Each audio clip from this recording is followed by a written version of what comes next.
So it's 10 o'clock, so we're going to crack on. Welcome to the October Cabinet meeting for BCP Council.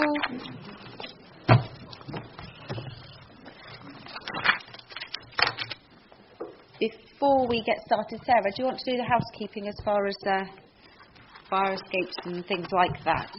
Okay. Just to make everyone aware that this meeting will be audio recorded and will be available on the website in due course. Also, there are no planned fire drills for today, so please leave by the nearest exit should there be a fire drill. Thank you very much. So, agenda item 1, apologies for absence. Can you confirm the apologies, please? Apologies received from Councillor Dedman and Councillor Hadley. Thank you, Sarah. And any declarations of interest? No? Oh, Margaret. I don't know if it is really, but I just would like to say that I'm Chairman of Herne Parish Council, and there is an issue here with the Throop and Holdenhurst one, which is next door to it, and Herne is mentioned, but I don't think it's really going to be a problem. But I thought I'd mention it. Thank you, Margaret. That's useful. Yeah, okay. Oh, yes, Fizz. I don't think it's really an issue either, but I am Director of Fizz Bikes, and the Transforming Cities Fund is all about sustainable transport, so I just wanted to highlight that, but I don't think it's really an issue. Thank you, that's useful. Anyone else? No? Okay, if anybody does realise anything as they go through, if we could just make that really clear, that'd be helpful. Okay, so confirmation of minutes, so this is confirming the minutes of the meeting on the 30th of September, which I've read and confirmed are accurate, so I'm happy to propose that. Do I have a seconder? Yep. Thank you, Mark.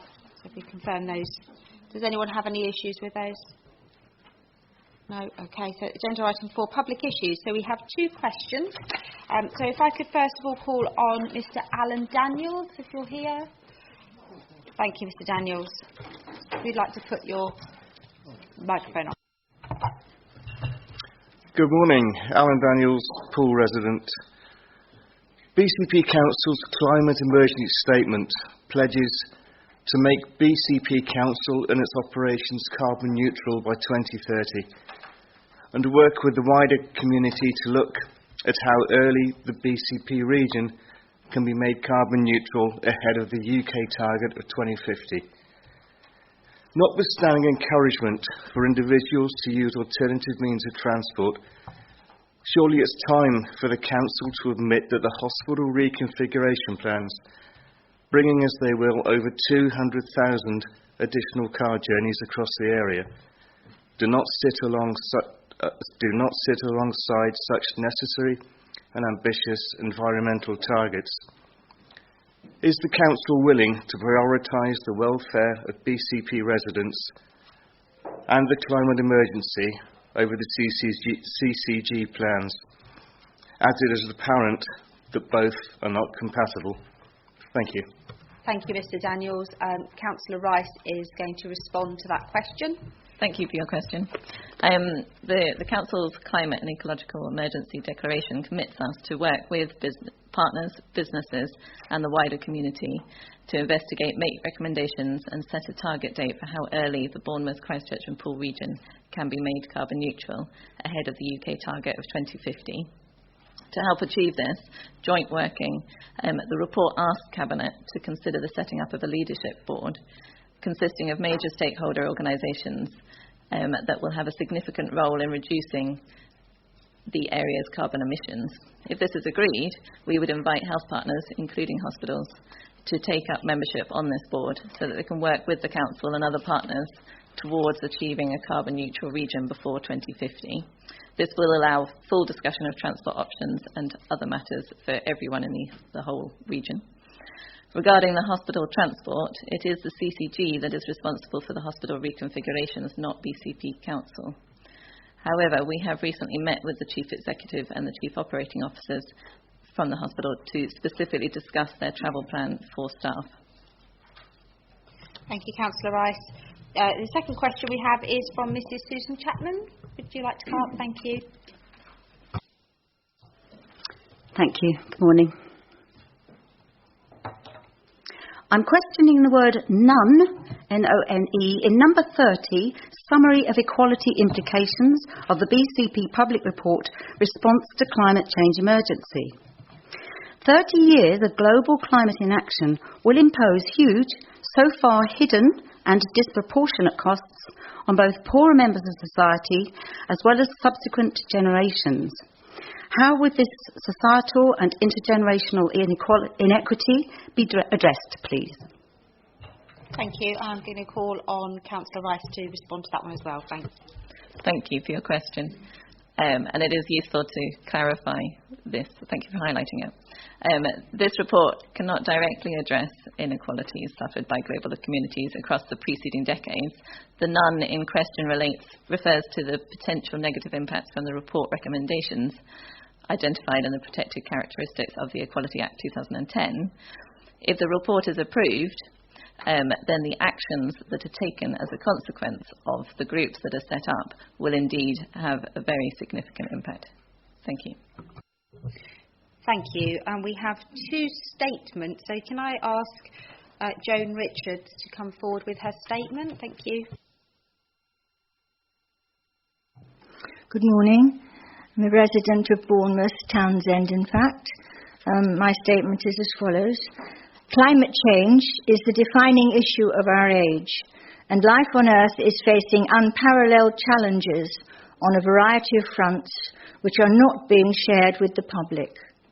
Please spell out to the people of our BCP conurbation how best we can protect ourselves and our community from increasingly difficult harvests, water and resource shortages, and find a humanitarian response to the climate migration crisis.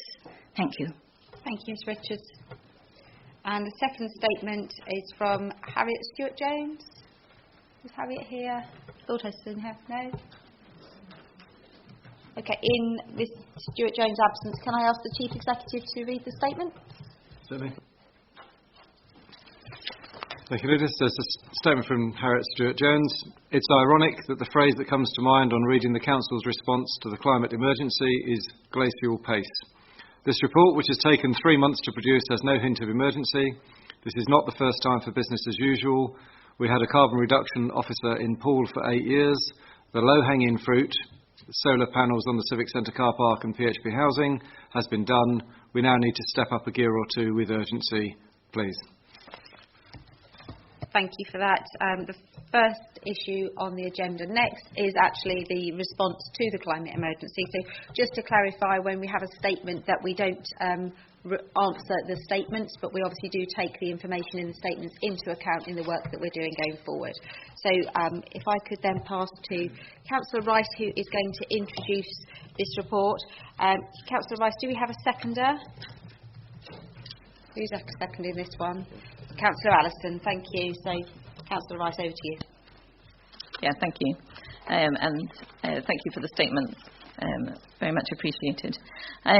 This report sets out our initial action to start moving forward all of the other actions that will be occurring with as much urgency as we can possibly manage. The report sets out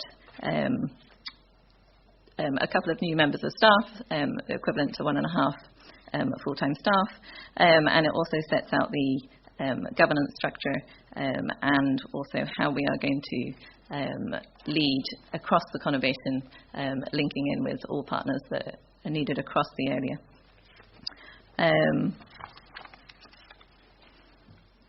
When it was reviewed at overview and scrutiny, there were varying responses. It was highlighted that we, and also in Harriet's statement, about whether we need more staff. There was also highlights as to whether we need less staff, and that could it be done within the staff that we've got at the moment. However, this is an initial action, and we really do need to get some additional staff so that we can work out sort of our priorities going forward.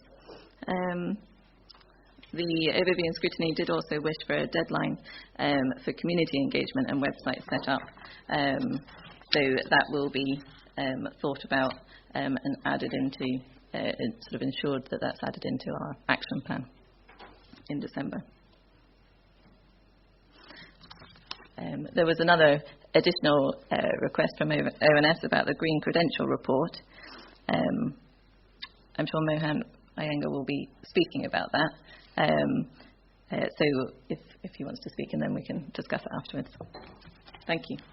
Thank you. So, Councillor Iyengar, do you have any recommendations from the overview and scrutiny that you'd like to present for this report? Yeah, do you want to come up for this item, and then, so for those people who haven't been here before, the way that we do this is that the representatives of overview and scrutiny, if there are recommendations, comes up and presents those. Any other members of the council who wish to speak on it then get asked, then we discuss it, and any recommendations that have been put forward form part of that discussion. So, Councillor Iyengar, over to you. Thank you, Chair. Just one recommendation, which I think the portfolio holder has just alluded to, that prior to the consultation period, that an additional recommendation is set out in the report. So we've got the recommendation A and sub-bullets 1, 2 and 3. The sub-bullet number 4 is added, that the Council produce an annual Green Credentials report, which may be considered by Cabinet and overview and scrutiny to monitor the Council's performance against targets in this respect. Thank you, Chair. Thank you, Councillor Iyengar. Are there any other members of the Council that wish to speak on this matter? No. Oh, Councillor Iyengar, did you wish to speak on your own as yourself? May I? If you'd like to come and take a seat, you can go first. So you're not speaking now as a recommendation, but you're speaking as your own views on this matter. Thank you. Thank you, Chair. I wanted to separate the two things. I hope that wasn't awkward. Only one comment, which I did make in the ONS, and I'll keep it very short now, was that this item, per the previous council, we had considerable debate, considerable agreement from the overview and scrutiny. I hope the PFH felt that at the overview and scrutiny board, considerable support for the direction this is going in. Only observation meant helpfully is that this ought to be not a paper by itself, but actually ought to be promulgated in the huge number of things which Cabinet is addressing at the moment, whether it be SIL, whether it be transforming cities, car parking, housing. All of these, there can't be more important things than all of this. And the goal of zero carbon, or the journey to zero carbon, ought to be headlining each of those areas, because that will surely propel us towards the goal which you're seeking to sort of champion from Cabinet through to all of us. Thank you. Thank you, Councillor Iyengar. I think that's really useful. I think one of the things that we are trying to do with the reports is that rather than having the environment shoved down as a by the way, but actually it's front and centre, and there were a couple of other suggestions that were made with regard to how we report and how we justify all of the decisions that we're making. So can I open this up to Cabinet members? Who would like to speak on this first? Thank you, Councillor Moore. Okay. Thank you, Leader. Yeah, I found this a really interesting report. I particularly like the explanations, like the correct meaning of carbon neutral, which I found particularly helpful. I think the report was factual, it set out practical steps, and it also set the timelines. The only thing I would say is I think I would like more information about citizens' assemblies and how they differ from other consultations, but other than that, I'm really happy to support this. Thank you. Anyone else? Oh, Councillor Phipps. I just actually agree with that I think we do need to have a bit more information on citizens' assemblies, because as to how they are made up and how they are balanced, basically, as far as views within it are concerned. Thank you.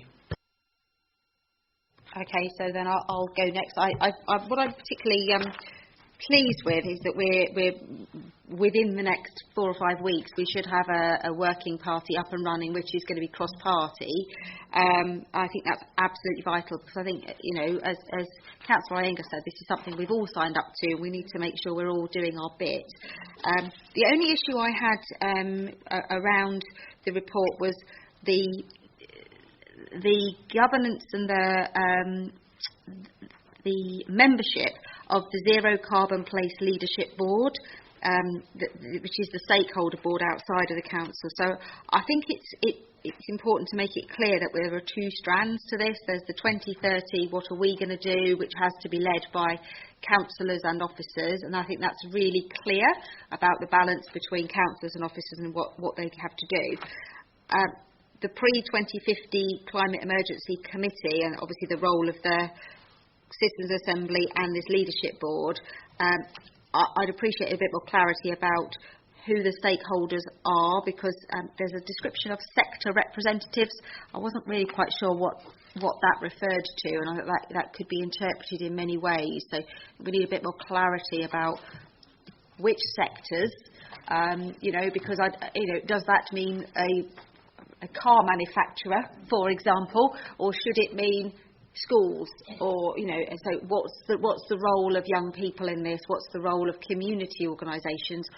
Because I think Citizens Assembly, whilst it's an interesting concept, it in itself is fairly exclusive of a particular group of people, and I want to see how can we include the 400,000 people in some way into this. So I think it's just about a Citizens Assembly. It's how we involve every single person to make behavioural change. What pledges are we going to ask people to make? But I'm hoping that will be something that the cross-party group will do at the very beginning of its work. I'm sure that will follow through. Can I just ask people's views on the additional recommendation 4 about the Green Credentials report, and whether we're happy to bring that into the main recommendations? Any comments on that one?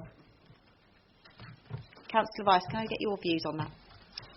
Yes, so there will be a significant amount of reporting that will be going on this, because it will need to be data-driven as to what we do, so that we know what is currently happening, which things are the things that we need to change as fast as possible, and how much impact we're actually having when we implement these changes. So there will be reporting going on as a matter of course. The Green Credential report is a helpful document that's been done previously, and I imagine that it will be part of all of the reporting that goes ahead. So it's useful to have a statement that we will be reporting back. I don't think it should be limited to just the Green Credential report. That makes sense. But are we content to accept the recommendation that we have a specific Green Credentials report, unless, of course, it ends up being subsumed within another report? Because the content is what's important, not what it's called.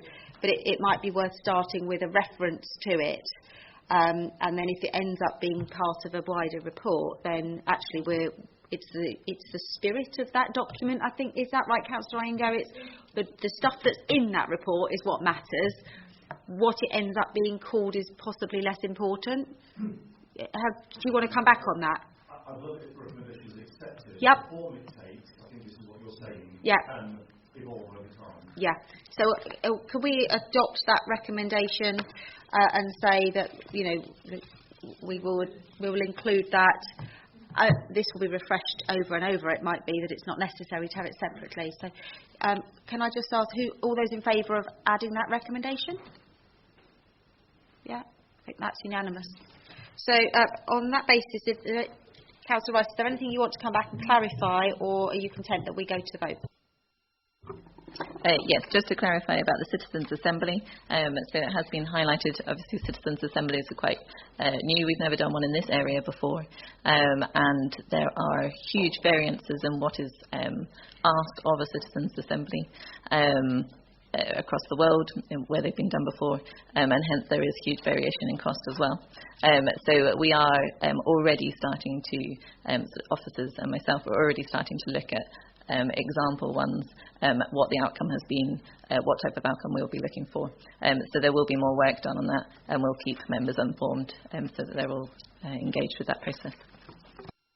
Thank you. So if there's nothing further, can we go to the vote? So we're now voting on the recommendations A, 1 to 4 and B. All those in favour? Excellent. So that's unanimous. So agenda item 6, which is on discretionary licensing. Sorry. So This one is being introduced by Councillor Wilson. Councillor Wilson, do you have a seconder? Councillor Moore, would you like to introduce the paper, please? Okay, so this is a report asking to go to consultation on discretionary licensing proposals. I'm going to give some background. The private rented sector accounts for 22.2% of all homes in Bournemouth, Christchurch and Poole, which is above the national average of 19%. At ward level, the picture across varies considerably, with some areas as high as 62% in private rented stock. High density and highly populated areas, where private rented sector is significant, often results in transient populations and a lack of community cohesion. Low-cost accommodation can attract a disproportionate number of people with challenging and chaotic lifestyles. These areas present persistent issues of crime and antisocial behaviour. Given the significance of private rented in the BCP area, strategies are needed to address the issues related. BCP enforcement teams spend a significant proportion of their resources enforcing and addressing issues related to the private rented sector.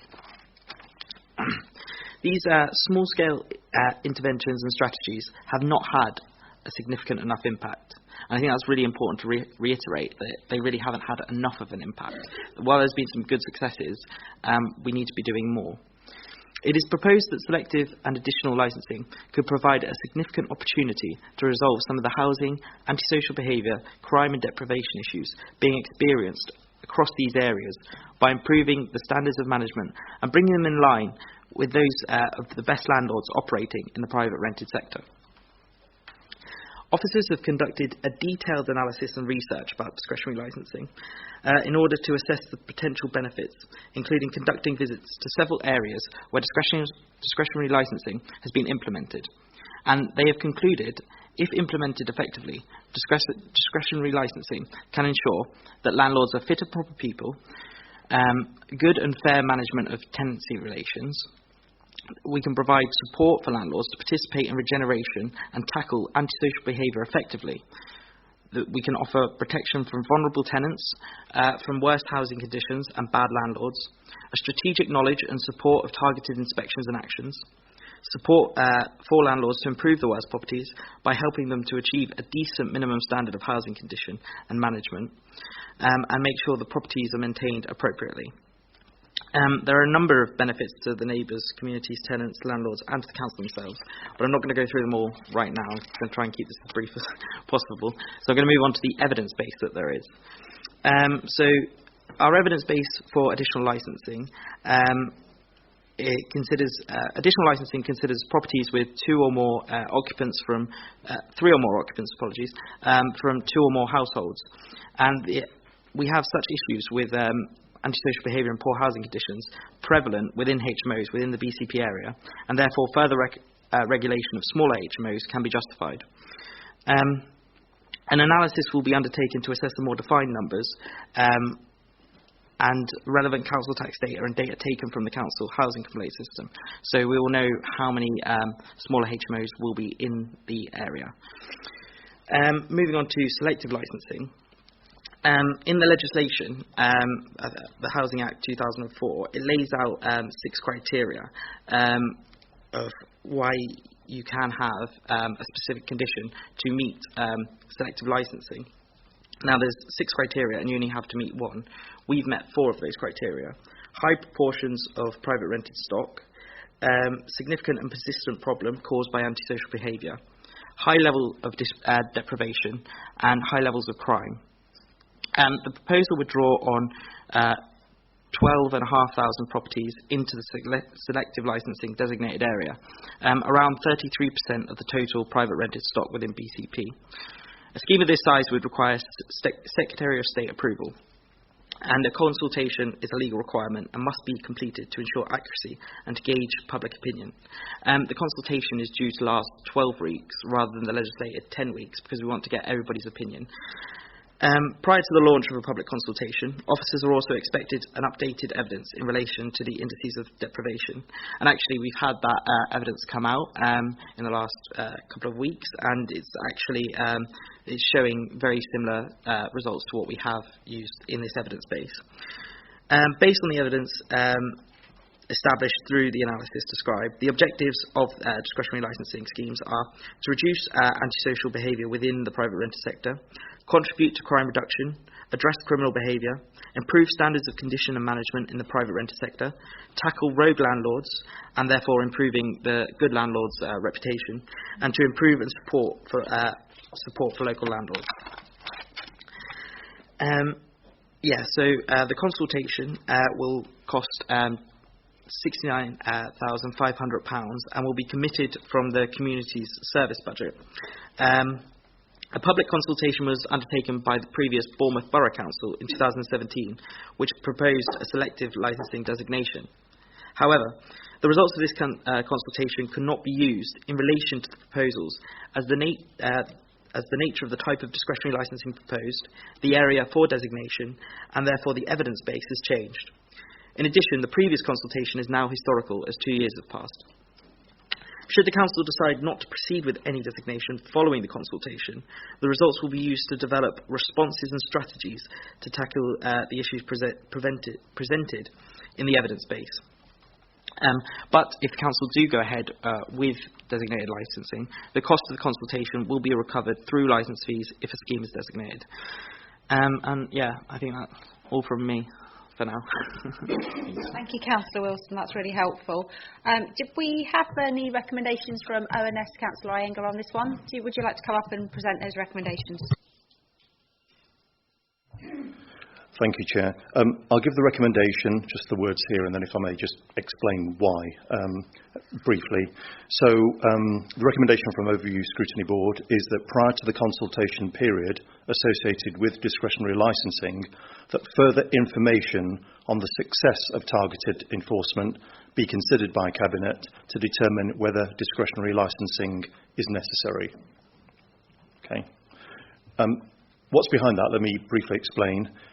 Is that the basic need around all of this was understood, is not contentious, and was fully supported by Overview Scrutiny Board. Housing, an aid to reducing crime, and so on. Secondly, the legal basis has been made, and I think you've confirmed, Councillor Wilson, 4 out of the 6 criteria ticked, so the case is made there. Where the recommendation comes from was, I think, a reasonable query over the empirical evidence for this.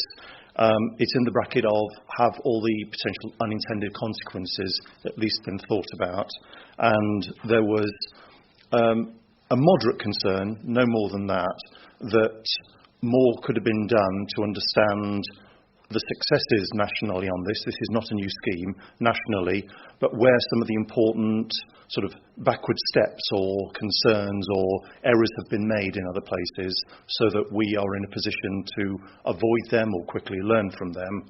That didn't come across at the board. That's what's behind the recommendation. Thank you. Thank you. Do we have any other members of the Council who wish to speak on this one? Councillor Bartlett, would you like to come up to the table?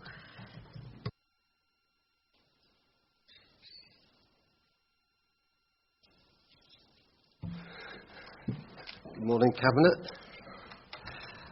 Before I make my points, I'd just like to declare that I am a landlord. I've been a landlord for a long time. My claim to fame, I was the first landlord in Dorset to be registered under the Dorset Landlords Accreditation Scheme. But I don't own any HMOs, and I do not own any properties in the area that would be subject to any licensing. In the selective licensing area. So I think I can actually legitimately express my views. My main concern, and I'm not going to talk about the pros and cons of selective or additional licensing, I'm just going to talk about the consultation and the need for it. Okay. So the point I wish to make is that I believe that the consultation is premature. Why is it premature? Because the selective licensing consultation that was carried out in 2017 drew the conclusion at the end that they wouldn't pursue selective licensing. I accept the areas are now different, but nevertheless a substantial part of the area that has now been considered was part of that assessment, and I'm talking about the Boston Folkestone area. Now, one of the issues that arose during that consultation was that the government were actually at the time looking at addressing some of the issues primarily arising from HMOs. And one of the reasons I think the selective licensing was not progressed is because the government did actually introduce new legislation that addressed some of those issues on HMOs. And that introduced a licensing scheme for a lot more HMOs than was previously required licensing. And that licensing scheme started last year, and I think, and it says in the report, but roughly it was estimated that about 3,000 HMOs would require would require a license. Now, it's my understanding that to date that licensing process is not complete. It's not, in fact, it's probably not even half complete. So what we have here is a consultation been recommended before the government's proportional and I think probably reasonable and measured approach to the problems of the HMO have had a chance to operate. The HMO licences, I think there's still probably 1,500 of those 3,000 homes have yet to be licensed. So we don't know what the effect of the government licensing is. So I think that, and that's why I believe that this is premature, because we should really give the new legislation, which was very carefully considered by government, a chance to operate to see if it can, if it will work. So just moving on a little bit, the opportunity was mentioned by Councillor Wilson. Well, of course, the opportunity here is not, I think, to say that the enforcement hasn't worked. There's been insufficient resource to do adequate enforcement for the lack of resource. And of course, this is where the opportunity lies, in that assuming the figures in here are correct about the potential number of HMOs that will require licensing, we could see revenue to pay for this service in the order of £4 million being created. And so that's really the opportunity here, that it gives an opportunity for a lot of the issues to be addressed with a lot more strength in the housing department. I think that there is a real query over the evidence base that's been suggested. I'd fail to see how we can use an adequate evidence base when we haven't yet implemented the government's HMO legislation. So those are my concerns. I think it's premature. I think we need to let the government's new legislation take hold. Let's measure it and see how it's performed at that point. And let's use that £70,000 to apply additional enforcement into some of those areas which we know about and have known about for years, and for which there's already a raft of legislation covering, which allows the housing departments to use. This really... Okay, I'm getting into the argument of the pros and cons of licensing now. So I said I wouldn't do that, so I'll stop there. Thank you very much. Thank you, Councillor Bartlett. Any other members of the council wishing to speak on this? If not, we will, if you could hold those thoughts, and we'll come back on those and see if anybody else wants to speak on this. Who would like to speak on this? Councillor Allison.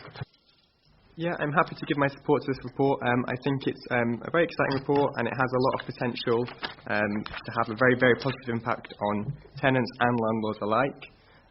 With regards to the discussions we've had so far today about the evidence base, I think the report that we've been presented with today has a very clear and very large evidence base, and I'm very convinced that the scheme up and down the country has had a very positive impact wherever it's been.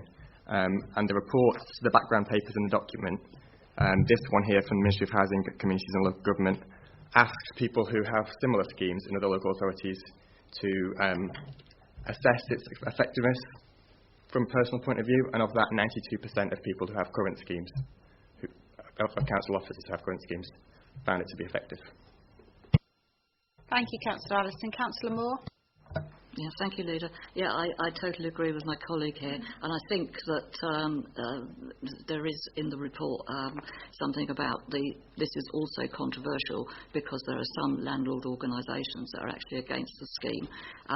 But the report does also mention that this would just be used as another enforcement tool in a designated area where current targeted enforcement doesn't go far enough. So I also, looking at the evidence that is included in the report, I think it's sufficient, as my colleague says, and I think that officers can just use this as another tool in their arsenal, and I'm perfectly happy to support it. Thank you. Councillor Howell. I'm just presumably Councillor Bartlett's points, if submitted into the consultation, would be taken into account and in the overall decision or recommendation from that. Is that correct? My understanding is Councillor Bartlett's concerns are over the need for a consultation, so therefore to take those issues into account in the consultation is a sort of oxymoron, because Councillor Bartlett's suggesting that we don't need a consultation at this time. Have I got that right? Whereas I think Councillor Iyengar's issues could potentially are relevant to the scheme. That's my yes, I think I've got that. Okay, I misunderstood there, but I understood that who suggested. I thought he was suggesting also that it's inappropriate to introduce these schemes because they are also covered to some extent by the government legislation. But maybe I was just on the wrong track there. No, I don't think you're on. I think that he's made comment that some of them would already be covered, and whether there's sufficient enforcement under the current legislation, and therefore whether there's need for another consultation. Am I right in understanding that, Councillor Bartlett? For clarity. We haven't had the opportunity to see what the current legislation does. Yeah. Thank you. Okay. So I just want to make a couple of comments on this. This is a real game changer for vulnerable people, and I think that, from our point of view, I accept that there are currently 3,000 HMOs that would be covered by the current legislation, but this quadruples that, and draws in a third of everyone living in private rented accommodation. And I think that's massively important to people's lives, and the majority of people who are living in HMO environments are people who've got additional needs. They're vulnerable to all sorts of things happening to them. I've spent quite a bit of time in one of the areas that's covered by the selective licensing. I had a long meeting yesterday looking at the detail of some of the really awful conditions that some people are living in. The number of properties where people are suffering extreme cold, damp, properties where people are falling through the floors because they're simply not safe. I think enforcement are doing a really good job with the resource they have. There is a concern over if we quadruple the number of places that they have ability to enforce, whether the long-term capacity is there. And I think if it's right that we could bring in £4 million from this, then we need to properly invest in our enforcement team so we can really make a difference to the lives of these people. But that gives us an opportunity to do that. At the moment, if they're not covered by the government scheme, then actually, those people are remaining vulnerable. I think the other issue is around the potential pitfalls, which Councillor Iyengar referenced. My view is that the consultation allows us to design a scheme that takes account of those pitfalls and make sure that those people who feel that there are them, that we encourage those people, whether they be landlord groups, individuals or organisations, to input into the consultation so we end up with the best possible scheme we can. But I think if we don't do this, we're letting people down. I really do, and I would be supporting this scheme. Anyone else want to speak on this one? Councillor Rice. I'm sorry, I'm forgetting people's names this morning. I do know who you are. I'm just. Yes, I just would like to discuss or just mention about the 63,000 for the consultation, and I'm pleased to see that there is an investment in that, and that is. I'd just like to sort of emphasise the sort of using digital media to access people that wouldn't normally be involved in this type of consultation, so that we're really getting their views, and would be really good. Anyone else want to come back on that before we give Councillor I can't just call you by your first name, Councillor Wilson, the opportunity to sum up. I think we've covered the issues raised by both Councillor Bartlett and Councillor Iyengar. If anybody else doesn't wish to speak, I refer back to Councillor Wilson for summing up. Yeah, I think it's a great scheme. I'm just going to pick up on a few things that the council has said. Councillor Bartlett stated there was a premature consultation, but I don't think it's premature for those who are living in inadequate conditions, and I think that we need to be doing this. We have implemented the government's legislation. This is government legislation. It's in the Housing Act 2004. It's at our discretion. That's why it's called discretionary licensing. If we feel that it's not going far enough, we need to be using it, and I don't feel that we are going far enough. To address the points of the Overview and Scrutiny Board, targeted enforcement, as laid out in the report, addresses the tip of the iceberg. It's a snapshot in time. It's not that continuous regulation that's needed. And to expand targeted enforcement would cost the council between 1 million and 1.6 million per annum to account for the number of new properties in the area, and that's at the cost of the taxpayer, obviously. So I feel like there is enough of an evidence base, in the appendices and also the background papers that are attached to the report. There's a wealth of evidence here, and I think the 70,000, we are just going to consultation at the end of the day. This is to get people's views and to hear what they say, and it can be a standalone thing, that consultation. The last consultation from the Bournemouth Borough Council, it's supported and fed into intelligence and information evidence used for targeted enforcement. So, this is just going to be refreshing that if we decide not to go ahead with discretionary licensing after the period of the consultation. So, yeah, at the end of the day, I fully support this, obviously. And, yeah, I think that's me summing up. Okay, so am I hearing that there is no will to add an additional recommendation from the issues raised by ONS? Anyone wanting to add those? No. So I think that recommendation is not being taken forward. On that basis, can I then ask for all those in favour of the report as originally tabled? That's passed. Thank you very much. So agenda item 7, which is the revised policy and practice for unauthorised encampments. Councillor Rice, can I ask you to present this report? Do you have a seconder? Councillor Wilson. Thank you, Councillor Rice.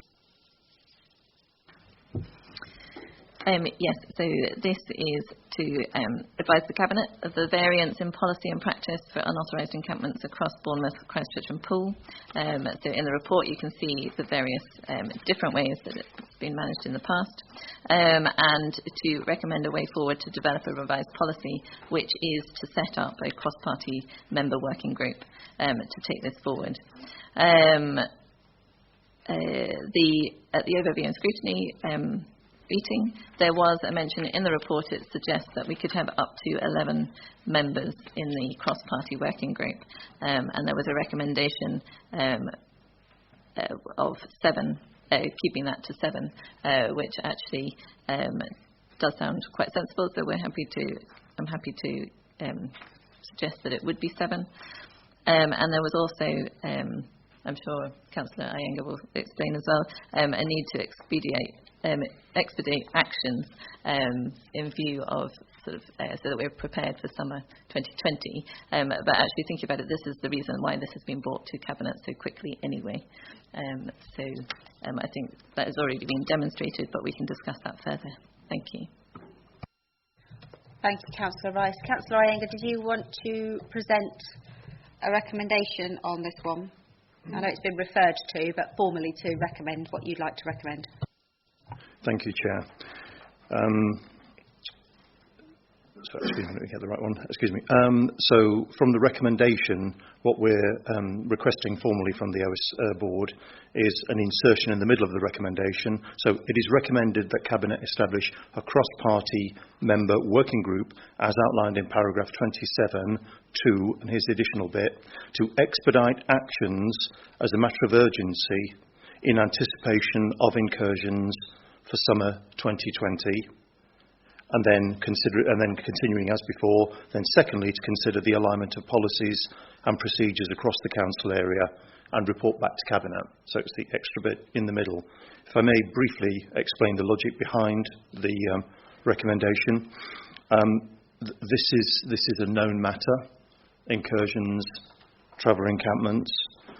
It affects not all wards, but those it affects, it's traumatic. There's considerable experience across the 3 legacy councils, officers, councillors, and most of all, residents, particularly those directly affected. The mood is for action. I recognise, Cabinet members, that it's been brought here to Cabinet, which is of course welcome. But then what detracted from that was originally the idea of an 11 councillor strong group, and what looked to be from the papers a very, very high level multi-month pace of discussion on this kind of thing, when I think, and the board thought, I can accurately reflect the board feeling, that we already know a lot and the focus should be more about tactics and speed on this one, using what's already known and given the proximity of summer next year. The other angle to this was that, of course, BCP Council is not the only one in the fray in this. MPs of all political persuasions, those particularly affected, have been very animated about this subject. It's come to national prominence, particularly a year ago last summer when the government launched a parliamentary consultation on this. I do remember Poole Council, the original Poole Council, put in a strong consultation. I can't speak for the other 2 councils. And we are trying to keep the fire under that, and I believe MPs, notwithstanding other distractions, are trying to keep the flame under this burning brightly. So too is the Local Government Association. I happen to sit on what's called the Local Government Safer and Stronger Communities Board, and we have successfully got this as a headline topic for urgent action over the autumn, winter, spring period, with respect to that many councils are faced with something probably next summer as well. I'm keen BCP is not the slowest of those 3, and given we're the smallest unit, we shouldn't be. So hence the recommendation here. I really hope it's supportive, full support to what's being done here, Cabinet member, but just if we can accelerate it. Thank you. Thank you, Councillor Anger. Is there any other members that wish to speak? No. Okay. Are you okay if I kick off while you think about what you want to say on this one? As someone who's suffered quite a number of incursions, I know other members of the Cabinet have personally dealt with face-offs with some people in their environment. I think this is something that our residents are very keen that we address. I'm very keen that we do make sure that we have got clear policies for next year. If you look at Appendix B, clearly this has traditionally been a bigger problem in Poole than it is in Bournemouth and Christchurch, not just in the number of unauthorised encampments, but the size of them. Some of them in Poole are massive. This year they've been slightly smaller than previous years, but it has a huge impact. So I really would welcome us using sensible tools. I think that for me there are some much stronger actions that have been taking place in Bournemouth. A couple of things I'd specifically reference is the way that security is used in Bournemouth, the way that there's preemptive work being done, and certainly when I've had calls to say that encampments have happened, there is an on-call response in Bournemouth which hasn't happened in Poole. Poole has been a bit of well, they're there now, so we've got to wait. We wait. They always arrive on a Friday, knowing we can't do anything until a Monday. Chaos over the weekend, lots of upset residents, whereas in Bournemouth we do seem to have a much more instant response, and I would favour us being able to ensure that the policies that are taking place in Bournemouth are it's very serious consideration given to bringing those site management and tolerance levels and the way we deal with it legally are strengthened. I do worry about the target hardening of car parks. I have problems with the gate barriers. I know it's what residents want to see, But I've had a number of disabled residents who've got high vehicles who can't access. I think we have real problems with being a tourist area. We have a lot of people visit us with motorhomes, and you know, we can't exclude those people because they're travelling in a motorhome. Actually, if we're going to be encouraging, you know, people to holiday in the UK, and we're a premier destination, a whole group of people who can't access our car parks would be really unfortunate. So it's how we can find ways of discriminating between people who are travelling in a motorhome for a holiday or travelling as part of a community who are going to abuse our spaces. So I recognise it's a difficult balance. I also welcome the comments Councillor Ing has made about lobbying. I know we were lobbying heavily for being able to work across Dorset because we have one police force. And actually, you know, we need to be able to work together so we can move people out completely and not just play ping pong between the two council areas. So I'm very happy to lobby in whatever way I can and sign letters and meet MPs and do whatever we need to do. But I see no reason why we shouldn't include the comment about expediting actions because I agree that we don't want to be a talking shop. We need to have actions. So that I would welcome. Who else would like to speak on this one? Councillor Moore. Thank you, Leader. Yeah, over the years, as we know, we've had many meetings and working groups in Poole Council to discuss these unauthorised encampments, and the situation is clearly very complex and very difficult, and I say this with some heartfelt emotions because it's certainly affected my ward. More work's clearly needed to align the policies of predecessor councils, and I'm perfectly happy to accept the recommendations from ONS Board for this policy. Thank you. Thank you, Councillor Moore. Anyone else on the Cabinet wishing to speak on this one? Or Councillor Howell? Just very quickly, my ward, Poole Town, has suffered a lot in recent years, and actually had a lot of interventions made in order to reduce the impact as well. You know, I think it's only right and fair that we carry out this review and essentially, you know, see how we can develop a coherent policy across BCP. Thank you, Councillor Howell. Can I go back to Councillor Rice regarding the amendment? Are you happy to incorporate the amendment, and did you want to cover any other points? Yeah, I'm happy to incorporate the points, and thank you for the recommendation from the overview and scrutiny. Yes, and just to confirm that it is an important issue, and I look forward to working on it. Thank you. So we're happy to incorporate that recommendation. Are there anybody else wishing to speak on it? All those in favour of the amended recommendation? Unanimous. Thank you very much. So moving on to agenda item 8, private sector housing enforcement policy. I believe that Councillor Wilson's presented this. Do we have a seconder? Councillor Allison? Yeah, I'm happy to second. Thank you very much. Kieran, over to you. Okay, so this report is asking to approve the BCP private rented sector housing enforcement policy in order for consistent regulation of housing conditions in the private rented sector. I'm just going to give a bit of background and then open the floor to anyone else who wants to speak, any other members. The private rented sector housing enforcement policy details how the council will regulate standards in the private rented sector and tackle empty homes in Bournemouth, Christchurch and Poole. It is important that local authorities have an enforcement policy to ensure consistency of approach amongst council officers and for members of the public to know what to expect from the service. Our aim is to raise standards in the private rented sector housing throughout Bournemouth, Christchurch and Poole, working with owners, landlords, letting agents and tenants to achieve this. However, it is recognised that if the law is broken, then enforcement action may be necessary to protect the public and the environment. Given the complexity of the legislative and regulatory position relating to the private rented sector, the need to ensure that common standards and an approach is applied across BCP.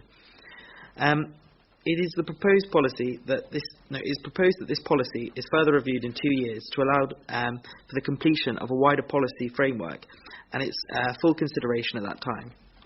This policy aligns the preceding policies with minimal change to the legislative functions and processes, and therefore I'm happy to support the recommendation.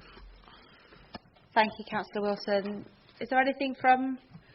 I don't have a note of any recommendation. No?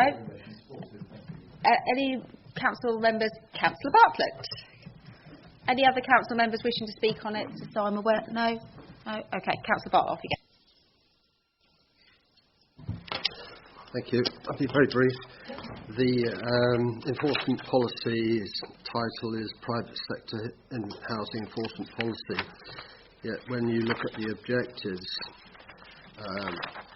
on page 89, it actually says tenants of a private landlord or a registered provider of social housing live in homes free of enforceable hazards which affect their health and safety. This to me means that it's an all-encompassing enforcement policy and should just be called the Housing Enforcement Policy. If that objective is to be achieved, it does include it. And I would very much welcome that too. I'd just like to make a quick comment on the aim of the policy. Our aim is to raise standards in the private rented sector. Now, I'm not sure that is the aim of this policy. I think the aim of this policy actually is to ensure that all the properties meet the prescribed standards. It could well be, for example, that the vast majority of them are at the appropriate standards, and so it's only those that don't conform that need to be enforced. So, and unfortunately, this is the kind of terminology that's very often used in the private rented sector, and it sort of implies that the private rented sector is actually operating below par, not to standard, and is operated by landlords who are Rackman-like in their behaviour. Even that word sticks. And Rackman, if you don't know, was a landlord from the 1960s whose name is actually in the Oxford Dictionary now and describes the bad behaviour of landlords.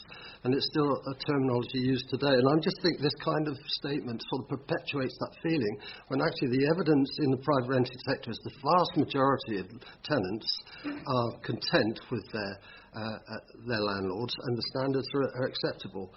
So it's just a general note, but I welcome this policy, but I do think it should apply to all housing, and including some pretty awful council housing in the odd place here and there.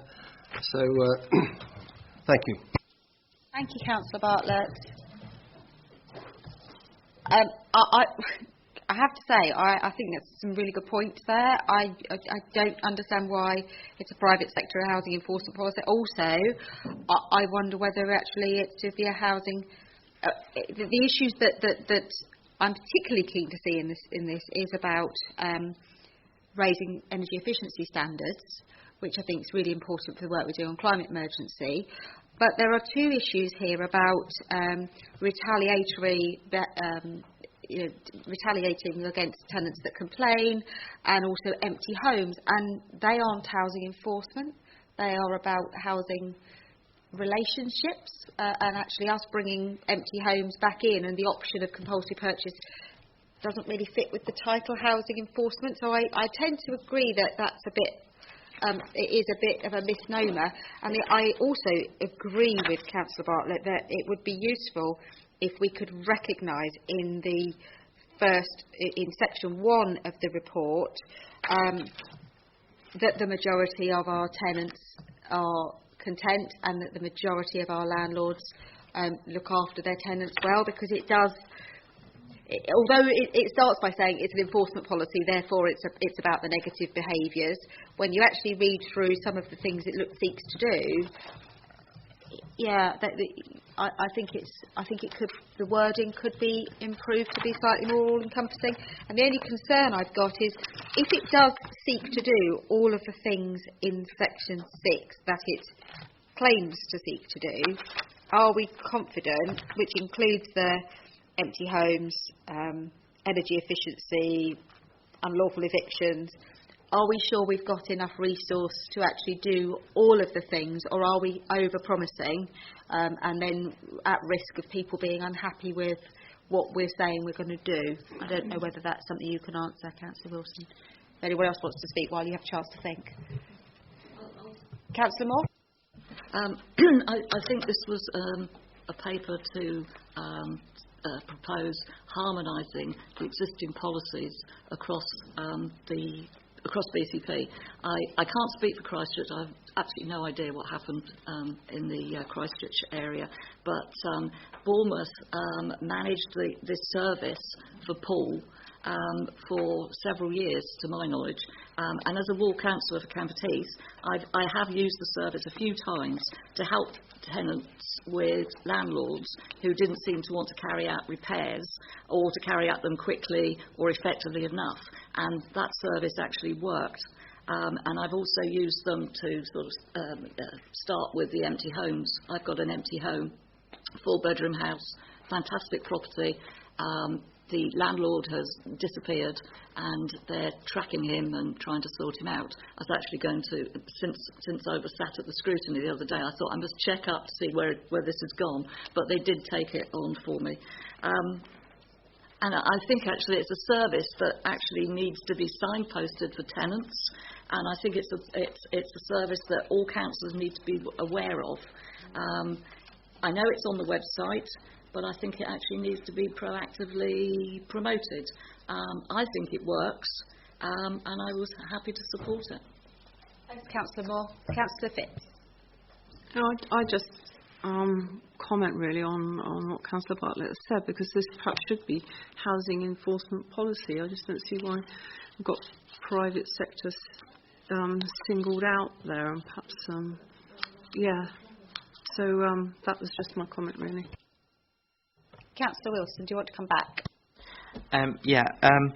The reason it's called private sector housing enforcement policy is because we are not going to enforce the policy against ourselves. We have other measures and we can't as well. The monitoring officers just informed me.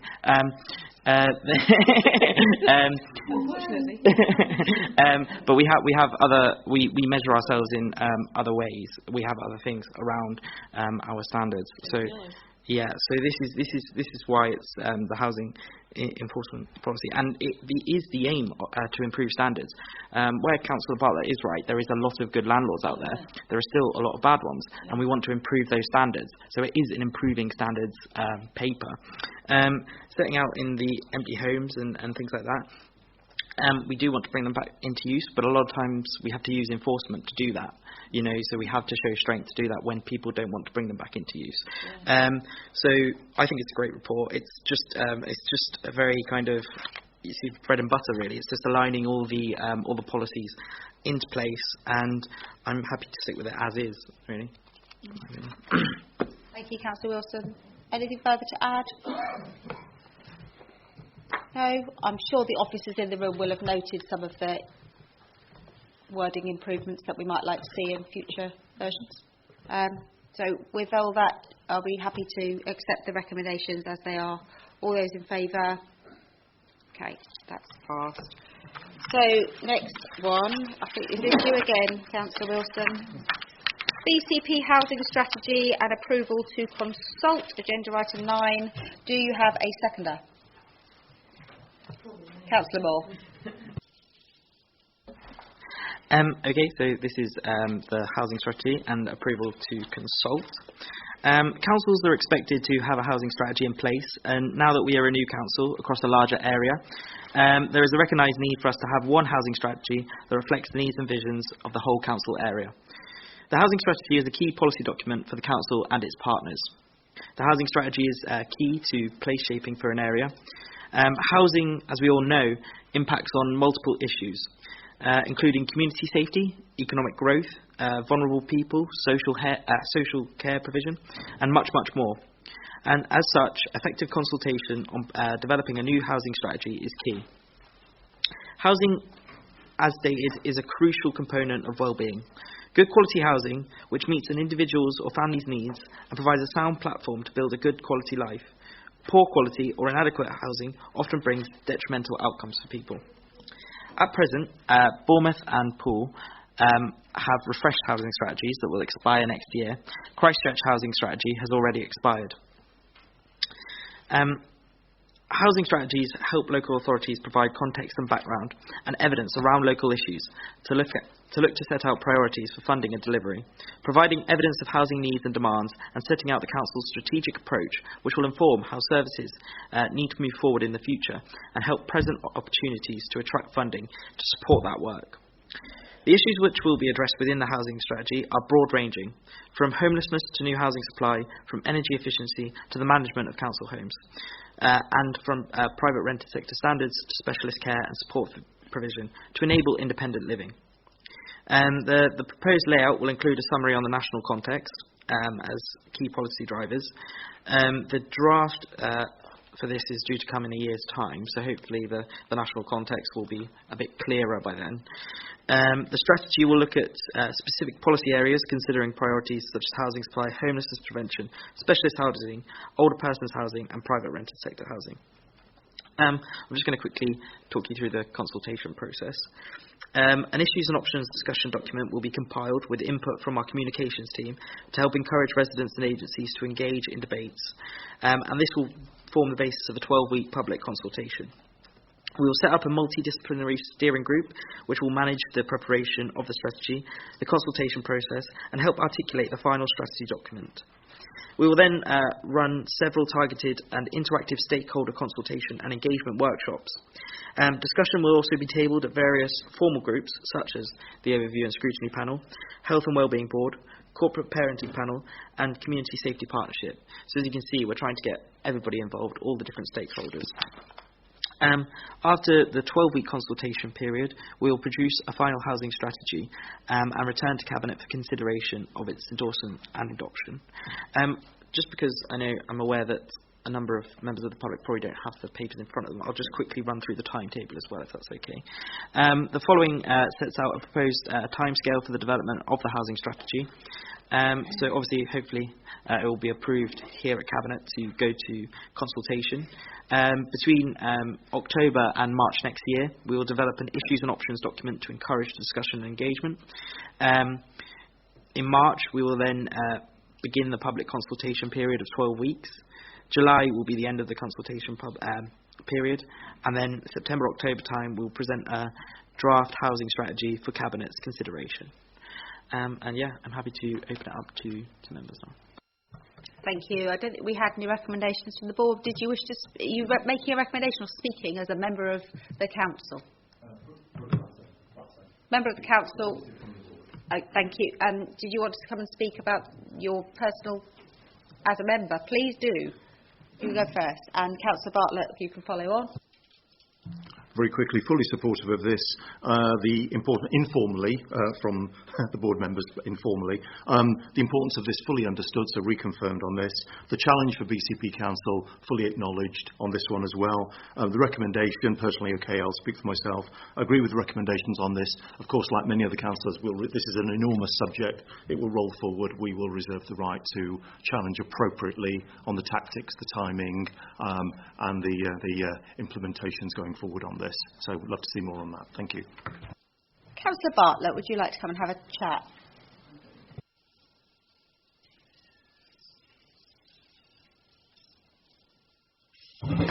Thank you.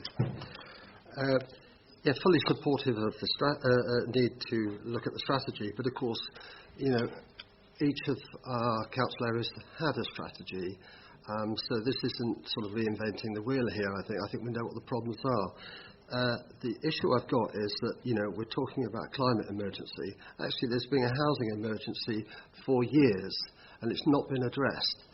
What worries me here is we're going to spend another year pontificating about the strategy before it's even presented to Cabinet, and then it's got to go through the usual approval process. This is too long. This is a serious matter. We need to get on with it. We need to cut down this timescale. I'd like to see the timescale cut down by 6 months, and so that's it. Thank you. Thank you. I think we do need to recognise that as a council we have to rewrite every strategy and policy of the council, somewhere between 500 and 750 policies and strategies. That's not our choice. We can't we could roll on with a Poole and a Bournemouth one. I know we don't have one for Christchurch, so they currently have nothing. So that isn't acceptable. But, I think we do have to reflect the fact that we have an officer cohort who can only do so much with their working hours, particularly our corporate services. Every single policy has to go through legal, has to go through democratic services, has to go through finance. Unless we're planning on cloning them, because we don't have the money to increase their numbers, or expecting them to work 24/7, I just think we have to be realistic. And I think as far as our housing crisis is concerned, I think that's actually looked at in a bit more detail in the Housing Delivery Test Action Plan, as opposed to our strategy for going forward. So I accept it looks like it's taking a long time, but I would challenge you to try and get these poor officers doing much more in the time where we are putting them under massive pressure right now.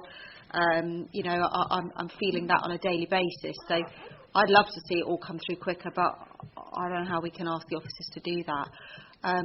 Councillor Allison. Yeah, I'd like to agree with the sentiment you've just put forward there. I think it's important to recognise there are 4 housing-related cabinet reports in this one cabinet meeting, and the housing and enforcement teams are working in absolute overdrive to try and combat some of the issues discussed. Councillor Moore. Thank you, Leader. Yeah, I went to the ONS board and I listened to the debate, which was actually really quite interesting, especially some of the comments on the consultation. I'm quite disappointed that Councillor Ahinga didn't actually mention some of the debate on the consultation, but I can fill in the gaps for you. What they actually said was, and I agree, that for an effective consultation we need to include our passion for housing, that it's a basic human right, which is, really good. But they also suggested you included the squidgy bits to make housing sexy. And that might be a tall order for our comms team, but I guess that the thinking behind this, which I agree with, is to make the consultation as positive and interesting as possible so that people will enjoy completing it. Now, you don't expect to go to an ONS board and hear about sexy housing, but I just thought I'd mention it here. Housing is important, and this survey does need to be one of our better efforts. Thank you. Can I just reflect that 6 of the portfolio holders spent the afternoon with the community engagement team looking at how we can make all of our consultations sexy and exciting.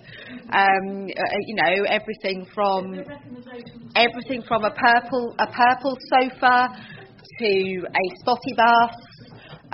Just to try and get people to properly engage, because I think, some of us feel that engagement across all areas has been much more about show and tell, and not actually about embedding it and really asking people to embed. So, the ONS board really did that. They did. I don't know whether we ought to expand on the comment that the sexiness might be related to the portfolio holder as opposed to the content. So that was a relevant point made by one of the opposition members on the Overview and Scrutiny Board. I'm sure there must be a point of order in there, but I don't know what it is. I don't know. I don't think that the portfolio holder was particularly upset by such personal language being used. He seemed to quite relish it. Councillor Howell. Yeah, I'd just like to contribute in my position as the portfolio holder for regeneration and culture, the regeneration element.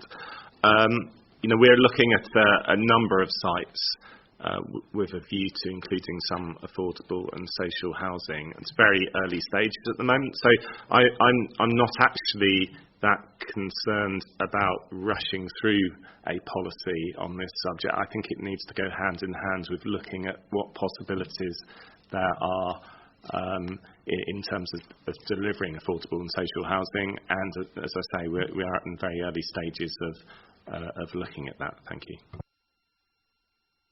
Thank you. I don't think anyone else has indicated to speak, so Councillor Wilson, would you like to sum up? Put me off. No, I really appreciate Councillor Bartlett's want to kind of solve the housing crisis as soon as possible, and we have that same feeling. But I think it's important that we have a well-developed, well-thought-out, not rushed housing strategy, and that's why I feel that a year is important to go through the process properly and actually get everybody's opinion on board and see why it is going so wrong. A lot of these things have to be kind of taken into account with the national context as well. There's things that the governments can put on us that affect how we go forward with the housing strategy. So we need everything to kind of level out.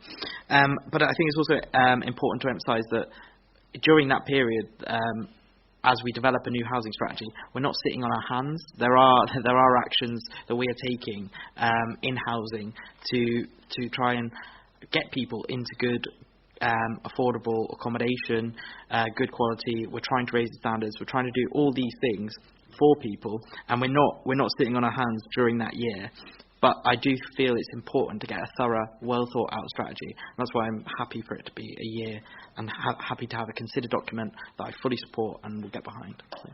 To clarify that it's not that we don't have a policy, that as with all policies, until we have a new policy, we have the current policy, just to clarify? Exactly.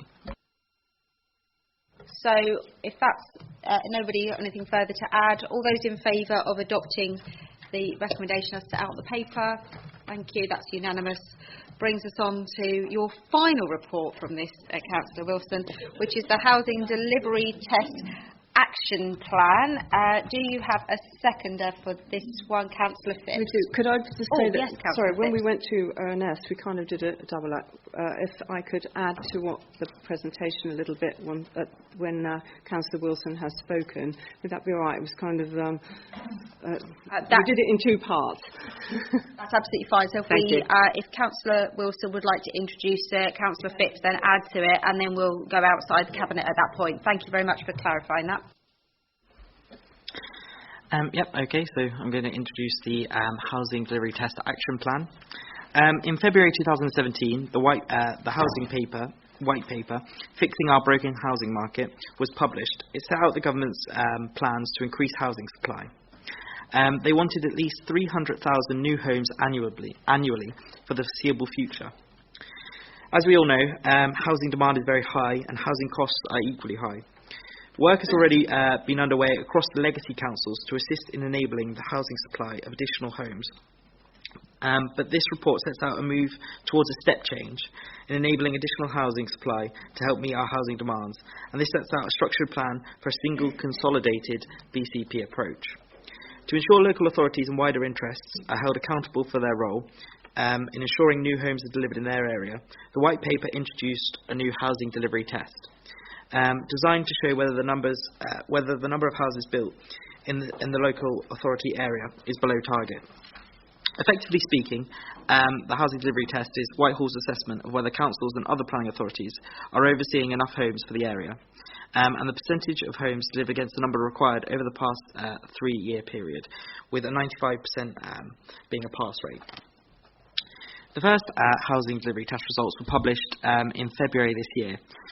Bournemouth returned a delivery measurement of 84% against the number of homes required, Christchurch 75% and Poole 68%. However, the result for Poole was subsequently queried, and as a consequence the figure was recalculated, resulting in a revised figure of 85%. The National Planning Policy Framework states that where a housing delivery test indicates that delivery has fallen below 95% of the local planning authority's housing requirement over the previous 3 years, the authority should prepare an action plan.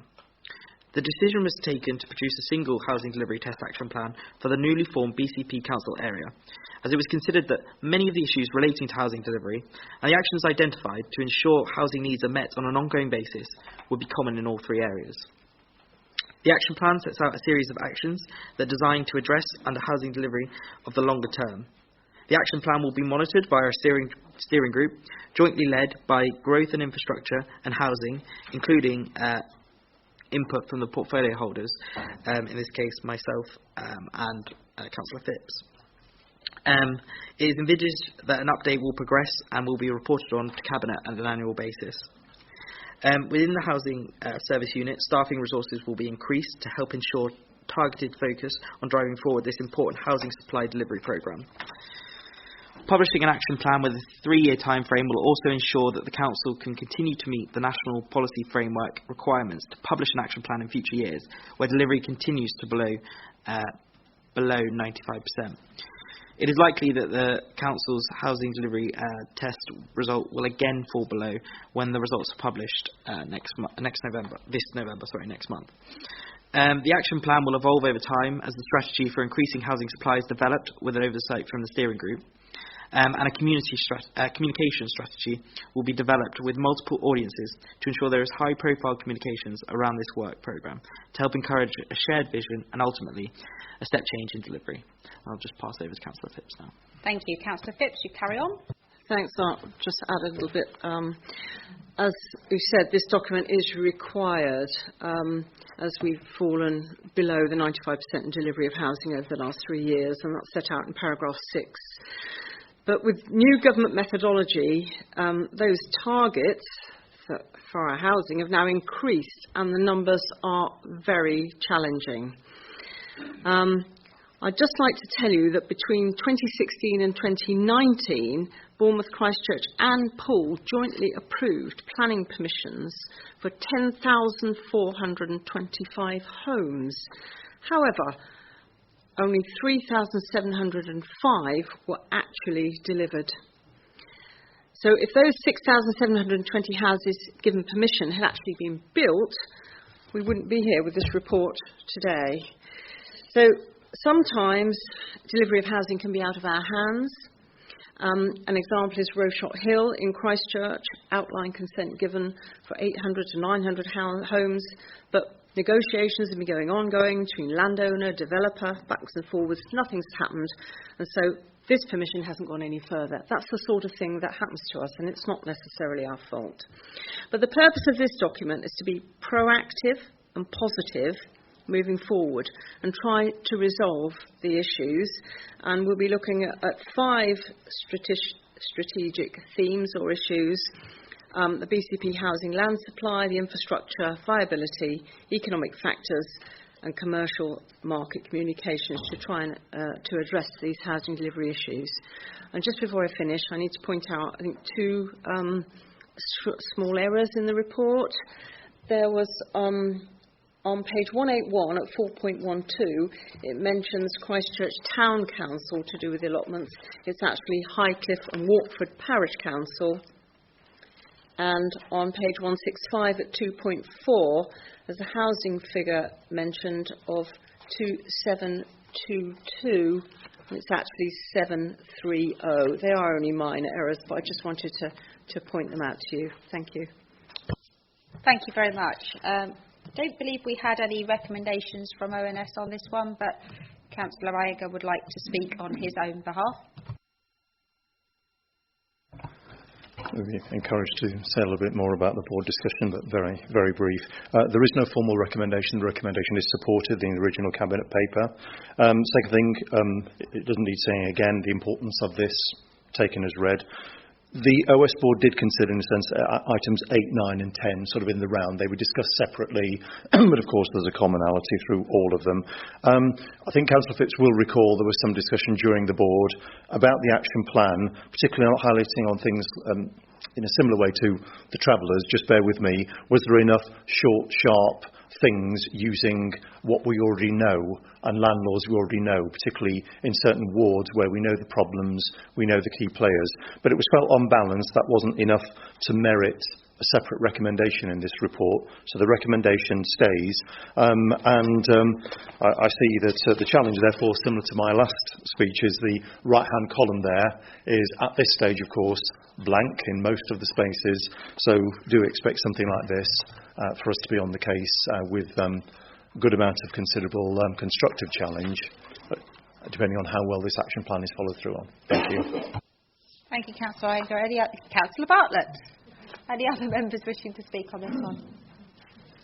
Right. Thank you.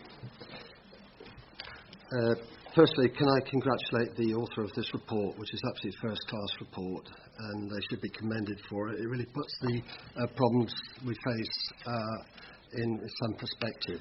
Of course, it does touch on the issues that I mentioned in the last subject, and it really shows what a difficult time we're up against. Now, one of the issues I have for this is, if I can remember what it was. The challenge, the methodology used by government in determining the new numbers, which are really significant, and as Margaret says, it's absolutely really very challenging, and it's questionable whether it's actually achievable given the geographic nature of Dorset, of our conurbation, where we're effectively locked in with the New Forest at the north and the sea, of course, in the south. So it doesn't leave you a lot of room to put all these houses. So I guess the question maybe it's got to go upwards rather than sideways. I really just wanted to point out that I thought this was an absolutely first-class report. Thank you. Thank you, Councillor Bartlett. Okay, so throw it open to debate for Cabinet. We're wishing to speak on this one. Councillor Wilson. Yeah, just to come back on Councillor Bartlett's point about the numbers. This was brought up in ONS, but I think it's important to reiterate it here. I think that there is a question to be asked around the current numbers.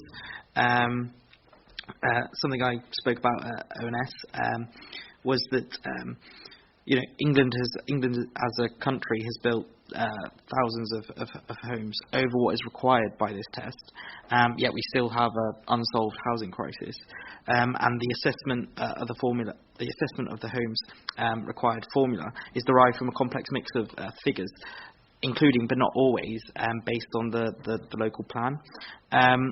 And the assessment is not measured objectively against assessed need, but household growth projections and different numbers, which tend to come out as different numbers. So over time, hopefully, these figures will be calculated in a less rigid methodology and become a better reflection of actual need. But across the country, we are seeing a number of anomalies, which I think is important to point out. There's actually 28 local authorities across the country who have come out with a test delivery percentage over 200%, which is a lot. And this can kind of really starkly be shown by two different boroughs. You have the New Forest District Council, who finished bottom with a test delivery score of 35%. They built 755 homes against a required amount of 2,144. Then Redditch Borough Council, who built fewer homes than them, came out top because they had an assessed need of just 37. They built 748 and they came out with a result of 2,048%, which is staggering, really. So I think this, I get the spirit of it. We do need to be building more homes, and we are focused towards that step change, and we are preparing and gearing for that. Specifically as well, because we don't want to fall below thresholds and incur punishments. But I do think there is a question to be asked around these numbers, and I think that we need to be doing that, really. Thank you, Councillor Wilson. Councillor Fitt. Just like to add into that from the strategic point of view. Yes, we all agree these numbers are not only challenging, but quite frankly, we need probably to challenge them, but we'll see where we go with that. But in order to try to take us forward as well in meeting housing targets or dealing with the housing issue that we've got as well as we can, there are a lot of strategic studies that are going to be taking place as part of the local plan process, which we have already started. As you know, 7th of October, our first consultations have gone out. We'll be doing urban capacity studies across the area to see what might be possible to get into our urban areas. There's obviously got to be a strategic Greenbelt review. There's also going to be cross-boundary evidence studies done, which will include employment, workspace, demographics and other things as well. And of course, finally, we are looking as well at the duty to cooperate, which is a statutory duty, that if we find, because of all the constraints that we've got after we come back with all this evidence, we actually are unable to actually meet the targets. We need to be looking as to whether there are any of our neighbours that might be able to take some of our allocation. So we are looking at all of this, and it has to be the whole thing, and that's what this is all about, to try and meet our targets. So I just want to make that point. We are on the case. Thank you, Councillor Phipps. I just want to raise, you mentioned the figures earlier. So according to this document, for the benefit of those people who haven't got a copy of it in front of them, the strategic sites that are currently in the plans identify probably 13,180 homes. We currently have planning applications approved or implemented of 11,960 homes. That is virtually the whole of our strategic sites sorted.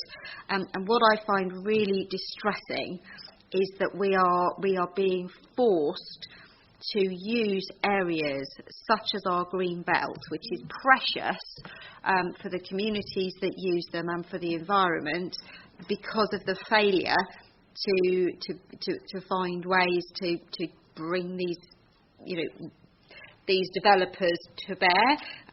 So I've actually in the process of writing to government to see if we can find ways to strengthen our hand to make these planning applications come forward. At the moment there's a 3 years that they're allowed to have before they're allowed to build. Is there anything we can do to limit that time? Is there anything that we can do? Is there anything government can do to penalise developers who sit on planning applications just waiting for the land value to increase, because they're having a negative impact on the communities? So we are writing to government to try and find out what we can do.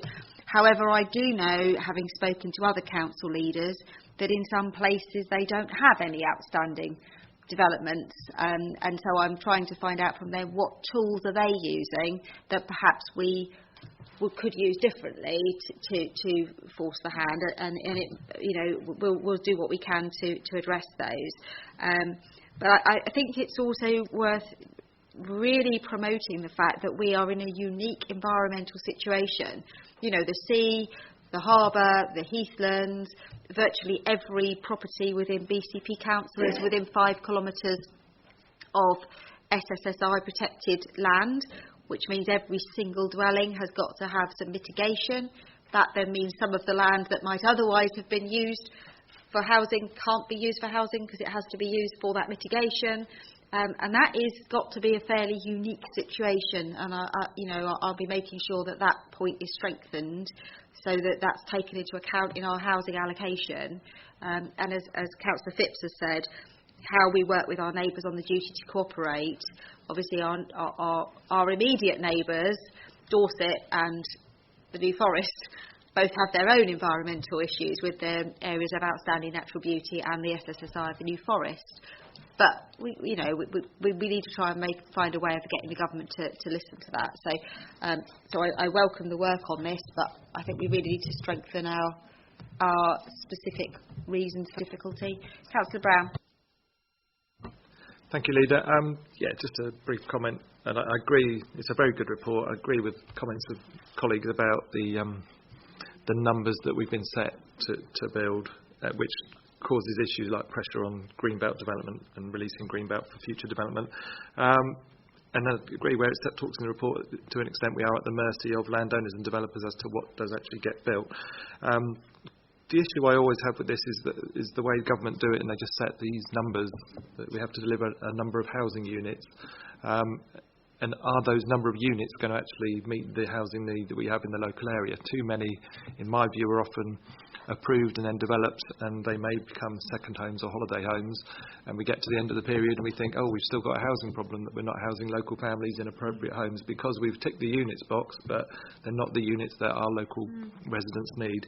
And that's always the issue I have with this whole approach of just saying you have to build this many units of housing. I'd hope that we can really concentrate and make sure that the type of homes that are approved and developed in the area are actually those that are going to meet the local housing need. Thank you, Councillor Brown. Anyone else anything to add before we go to the vote? So we're looking to endorse the work undertaken today and agree to publish the action plan at Appendix 1. All those in favour? That's agreed unanimously. That brings us on to agenda item 11. BCP Council Strategic Car Parking Review. I understand, Councillor Phipps, that you are bringing this one forward. Do you have a...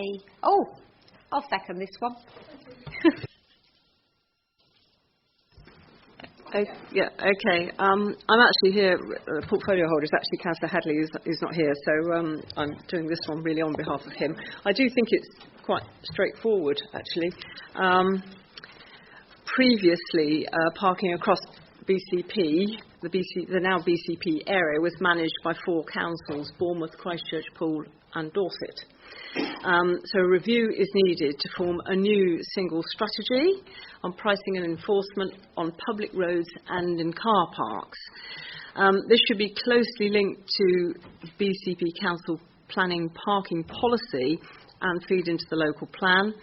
The proposal is for 3 stages, which is in the document at 7, which is number 1, information gathering and consultation. 2nd, assessment of data and preparation of recommendations. 3, formation of recommendations with an end date of October 2020. Of course, it will come back through the council. This is just really going out to consultation. I will just mention, and I'm sure the council will, but the steering group did ask as a recommendation that when we put forward, we do the steering group, that Owen Overview and Scrutiny could have one of their members as part of the steering group, and we want this to be cross-party and inclusive, and I personally was very happy with that. Okay, thank you. Thank you. Do we have any recommendations apart from the fact that we include a member of the board, which I think Margaret's just referred to, but you can repeat it in your official capacity should you so wish? Thank you, Chair. Just for the record, the Overview and Scrutiny Board recommends that the steering group that considers the BCP Council Strategic Car Parking Strategy includes a member of the Overview and Scrutiny Board. Formalities aside, well, the thinking behind that was that such is life, car parking generates a disproportionate amount of public interest. This will every single step of the way. And if I recall some of the things that were formally expressed in the board,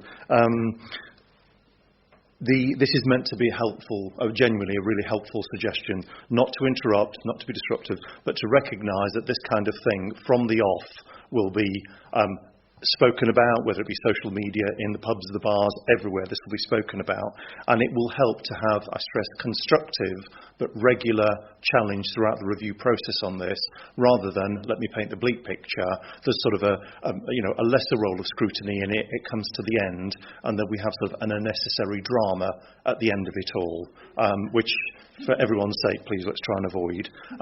In that spirit, this recommendation is meant, and I do hope it's supported. Who's the drama queen going to be, though? That's the question.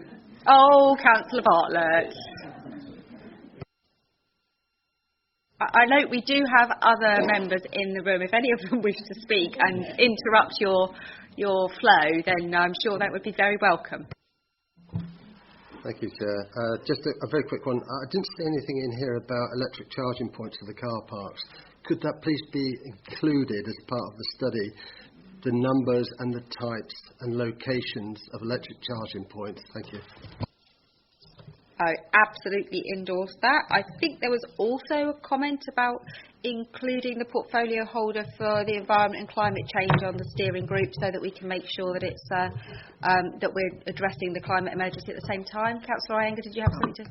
You'd like to come and speak as a councillor?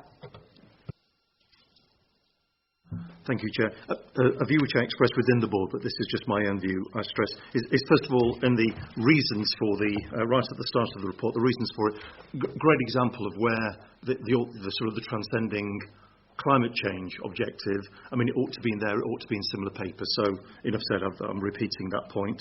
The other point from this paper, I thought it was actually heavy on the features of doing a review, as in what a review involves, as in what we actually do to conduct a review, much, much lighter on the benefits of doing that review.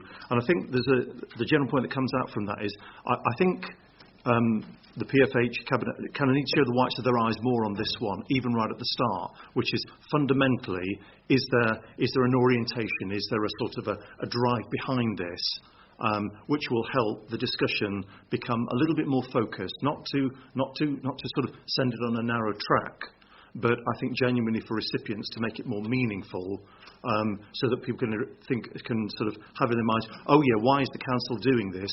In what context is the question being asked? Therefore, sort of where do we think we're kind of going with this, rather than making it a free-for-all, which at worst could be a talking shop. Thank you. Thank you. We'll pass those comments on to the portfolio holder. I think it's that balance between... Do you want to turn the microphone off? It's that balance between throwing it open allows us for genuine consultation and allows us to blue sky think about what the possibilities are, as opposed to being too constricted and saying this is what the outcome is, because that sort of predetermines the outcome, which I think is what we're trying to avoid. I, like you, I don't like talking shops. I want to get some actions down. So, we need to see some outputs for this, don't we? Councillor Phipps. Oh yeah, I think this is something, I mean, once we have our steering group, the steering group can then decide on the focus and perhaps, bring a little bit more to this. Obviously, this note here was only a draft brief. It does say at the bottom it was only a draft, and I think once we have a steering group in place, which I'm happy to, include the portfolio holder for climate change, it wouldn't be a problem. I think we do need to have all aspects from all parts, of the council that are relevant to this within the steering group. I think we can bring it together as to what perhaps there is more of the purpose, like you say. So I don't have a problem with it.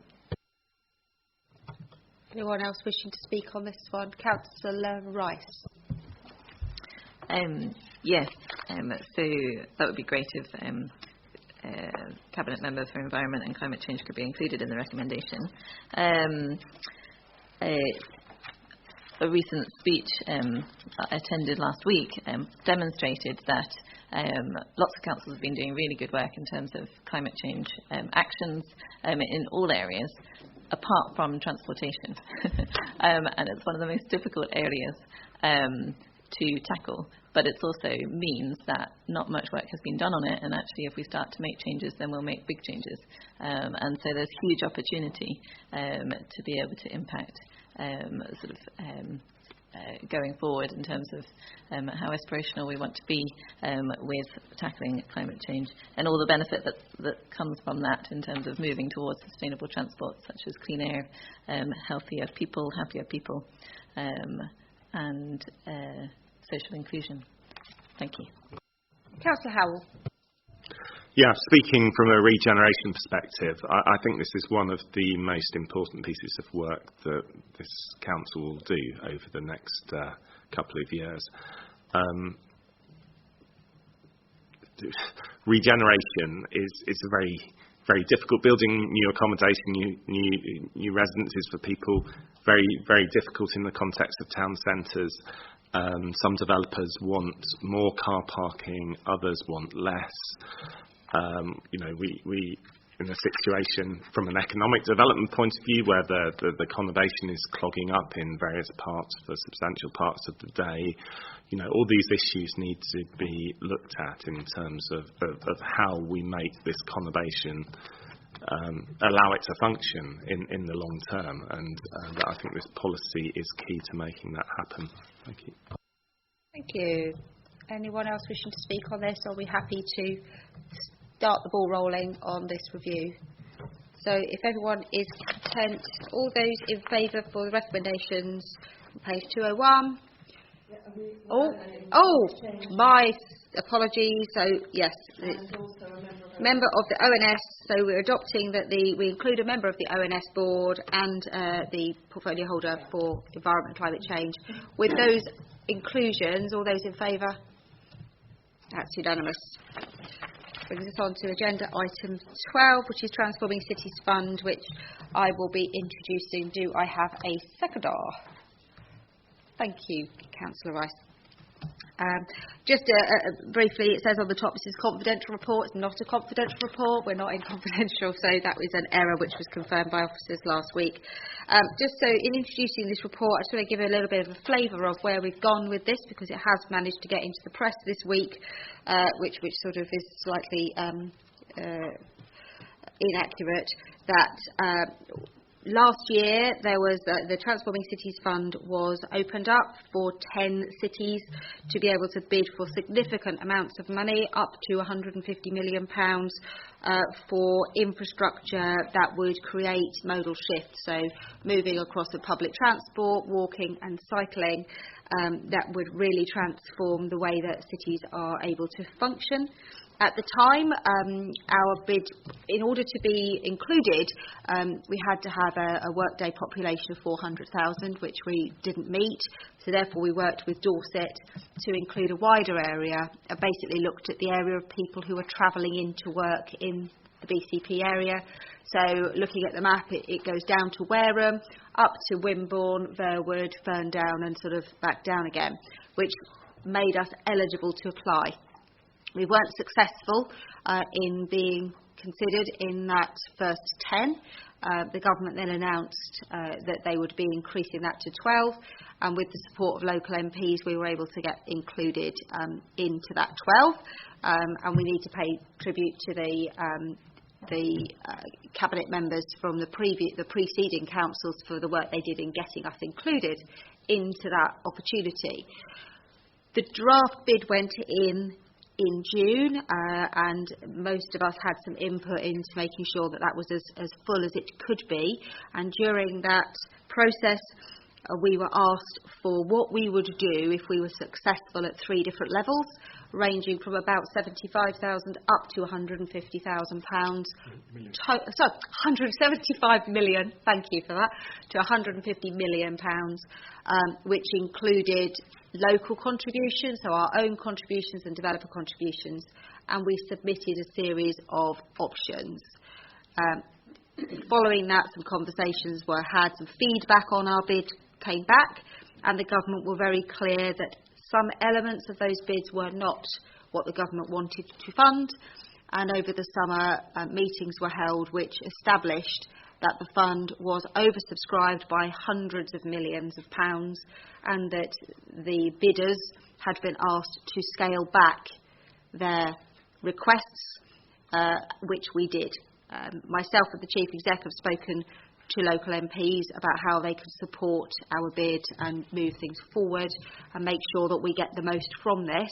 But as a result, we are now in a position where the detailed business case around that lower level bid needs to be submitted to the Department for Transport later on in November, and we've prepared 3 alternative bids at that lower end. The middle and upper bids still sit there as our original bids, but on the direction of the DFT, we've come back with a number of bids, a number of bid options.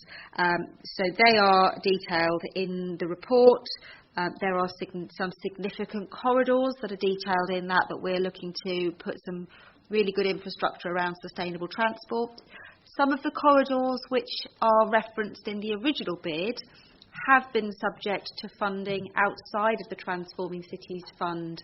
So there is work going on some of those corridors anyway. Therefore, the focused bids have come in on the areas which aren't getting other funding. And we are hopeful that this bid will be successful, although it is in the gift of the DFT.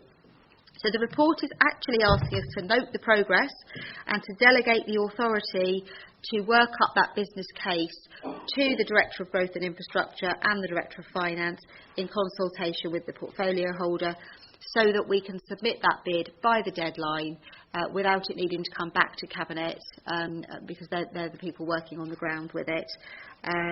And that's the next steps that are proposed with this, and we're obviously hopeful that we will be successful, and we will continue to ask our Members of Parliament to back the bid in its fullest possible sense. So did we have any comments from or recommendations from the ONS board? And just to clarify, the portfolio holder isn't here, so hope I've covered everything in the report. Thank you, Councillor Ryan. Thank you. First of all, I'll just read out what the recommendation is. The Overview and Scrutiny Board resolve that Cabinet be asked to reconsider the, quote, low ask alternatives to ensure that the final ask to the Department of Transportation genuinely contains the projects which will lead to the most effective modal shift for the conurbation. That's the text. What's behind this is a judgment call. This is about kind of reading of the tea leaves in a way. Feeling within the Overview and Scrutiny Board, if I can try and summarise it accurately, is that a certain amount of lobbying may have happened with the officers in the Department of Transportation, a certain amount with the politicians centrally in the Department of Transport, and a certain amount locally, given distractions of MPs and other things. That's noted. The area for the challenge, and this is the only area of the board's challenge I'd suggest, is about it being more of a relentless and persistent lobbying, commensurate now with the BCP's standing as the 12th largest authority in the country. What I'm saying here obviously is open to a lot of challenge, a lot of debate, but the feeling, again, hopefully I'm representing accurately, is that we are now in a different situation compared with the three legacy councils before. Some of the people who we yourselves are speaking to may in a sense still be perhaps thinking of us in older mode, and there's a difficult, what's the right word, wall, ceiling, whatever, to break through sometimes in changing the conversation now, which can be hard, painful, changing the conversation more to the basis which is appropriate for BCP's council. And I'm talking not for people in this room, but actually probably counterparts we're talking to, getting them to see us the way we not just want to be seen, but should be seen as the 12th largest authority in the country. My evidence around all of this is tacit, as we know. Some things around this are never documented, never minuted, and so on.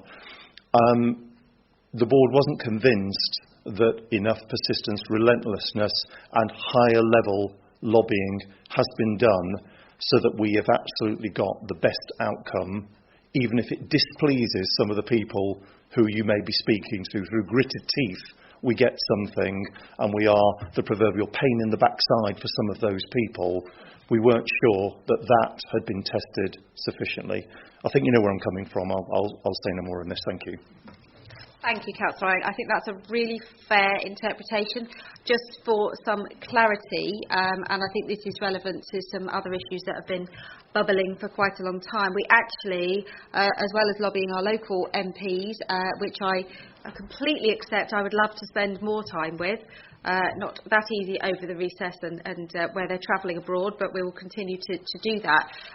That we actually had a brief meeting with the Health Secretary, Matt Hancock, where we provided him with our request and asked him to support our Transforming Cities Fund bid on the basis of the negative impact that the hospital plans are going to have on our area. I will chase that up because he has failed, following our meeting and following a letter that we followed the meeting up with, to come back to us on that. I recognise he's been rather busy, but I will make sure that that's followed up, because we need to use all the levers that we have, and I think a lot of people don't realise the size of authority we are now. I had a very interesting meeting with the leader of Southampton last week and reminded him that we're bigger than they are, which he was like, really? So I think we have to keep reminding ourselves actually, and make the most of that opportunity. So I totally take that on board, and we'll endeavour to increase the lobbying that we do. Do we have any comments or anything from any of the other members that are here? No, in which case I'll throw this open to... Oh, can I just refer to the point made about the final ask? The paper asks us to delegate the final business case to the two directors and the portfolio holder, therefore to ask the Cabinet to reconsider the low ask alternatives. It sort of goes against the recommendations. I think we have already asked the portfolio holder and the service directors to look carefully about whether the bids, the three options bids, we are getting the most out of them, whether we're tight enough on the numbers around the projects so that we can see if there are additional corridors and activities within those previous bids that we can include. So that request has already gone to the directors, and the purpose of this report is to delegate to those to do it. I think that message was heard loud and clear on Friday. So, Councillor Howell.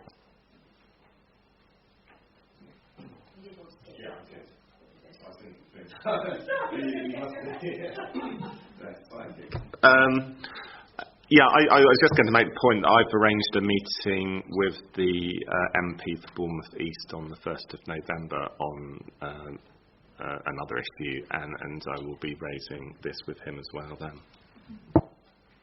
Councillor Rice.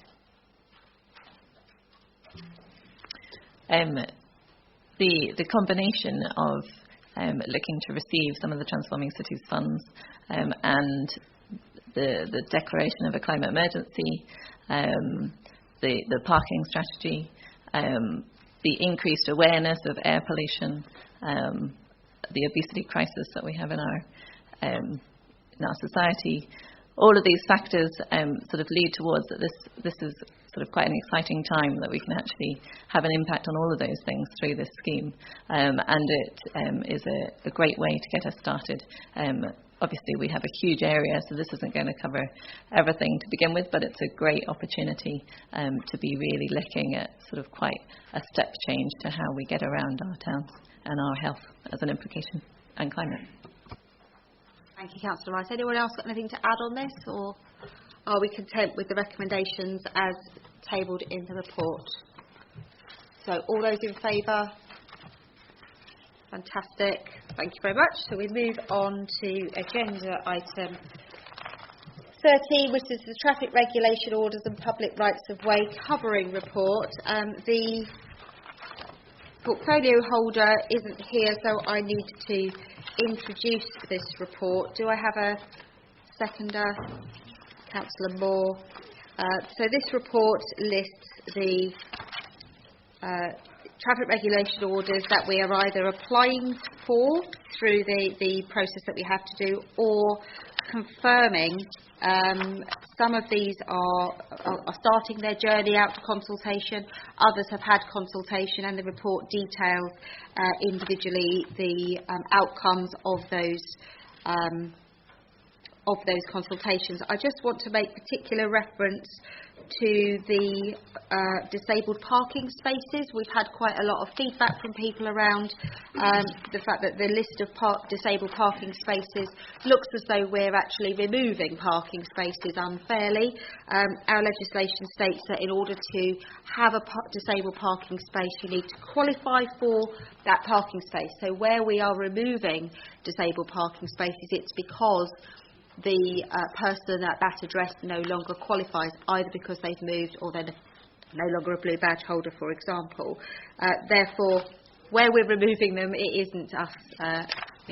Please don't let it think that we're taking away spaces from people who need them. That will actually have been addressed. I don't think it's necessary to go through each individual report. I would just say there's one in my ward which I welcome, having got through the consultation process with 3 responses, 2 in favour and 1 against. I'm sure there are other people who got them in their ward. So I'd just like to recommend this report that goes forward for adoption. Do we have any comments from ONS board on this one? No. Any other members? No. Anyone from the Cabinet wishing to speak? Councillor Moore. Yeah, can I just comment on number 7, the Cornelia Gardens to Kingsmore Road. It's in Camford Heath, and I welcome the policy. Thank you. Very much. So, with that in mind, are we all content with the paper as tabled? All those in favour? That's unanimous. Which moves us quickly on to agenda item 14, which is the Poole Bay Beach Management Scheme. I believe Councillor Rice is going to be introducing this paper. Do we have a seconder? Yes. Councillor Howell, thank you very much. Councillor Moore, would you like to turn off your thing? Thank you. So yes, this is a report that looks at how we manage our coastline. So just a bit of background. The coastal towns of Bournemouth and Poole, within the area of Poole Bay, from Hengistbury Head to the east of Sandbanks Peninsula in the west, are built on a coastline which is currently eroding at approximately 1 metre per year. Coastal defence works over the past 100 years to protect the cliffs and cliff-top properties has included the building of seawalls, the strategic placement of groin structures, and the maintenance of an imported beach consisting of a mixture of natural marine sands and gravels. There is a shoreline management plan from 2011 sets out the policies for preceding 100-year period to manage the coastal erosion risk through a hold-the-line approach. The subsequent Poole and Wareham management plan from 2013, commissioned by the Environment Agency, determined the broad outline, which was to sustain the level of protection as the sea level rises with groins and beach replenishment. The Bournemouth Beach Management Scheme from 2015 to 2020 as phase one of this project that we are discussing today, and the planned Poole Bay Beach Management Scheme from 2020 to 2031 as a combined phase 2-3 of the project includes cyclic beach replenishment to maintain a beach level that provides the primary coastal erosion measure. This is complemented by a groin renewal programme as the secondary level of coastal erosion protection, providing the replacement of life-expired structures over the period of the project to improve the retention of the beach fill material offshore and protection of the seawall. The overall programme of works is being delivered in distinct phases between 2015 and 2040, with the total project cost estimated to be in the region of £50 million. Without the continuation of coast protection works over this 100-year period, significant numbers of residential and commercial properties would be lost to erosion, along with highways and supporting infrastructure. The potential adverse impact to the tourism economy and amenity value benefit would be of a scale of local, regional and national importance. So far, phase one has delivered 1,597 residential households in the BCP area that have a reduced risk from coastal erosion. Future council capital contributions to phase two, so that's from 2020 onwards, were not committed at the time of submitting phase one. And so that is where we have got to at the moment to today, so committing the funds to continue with this, with the second phases.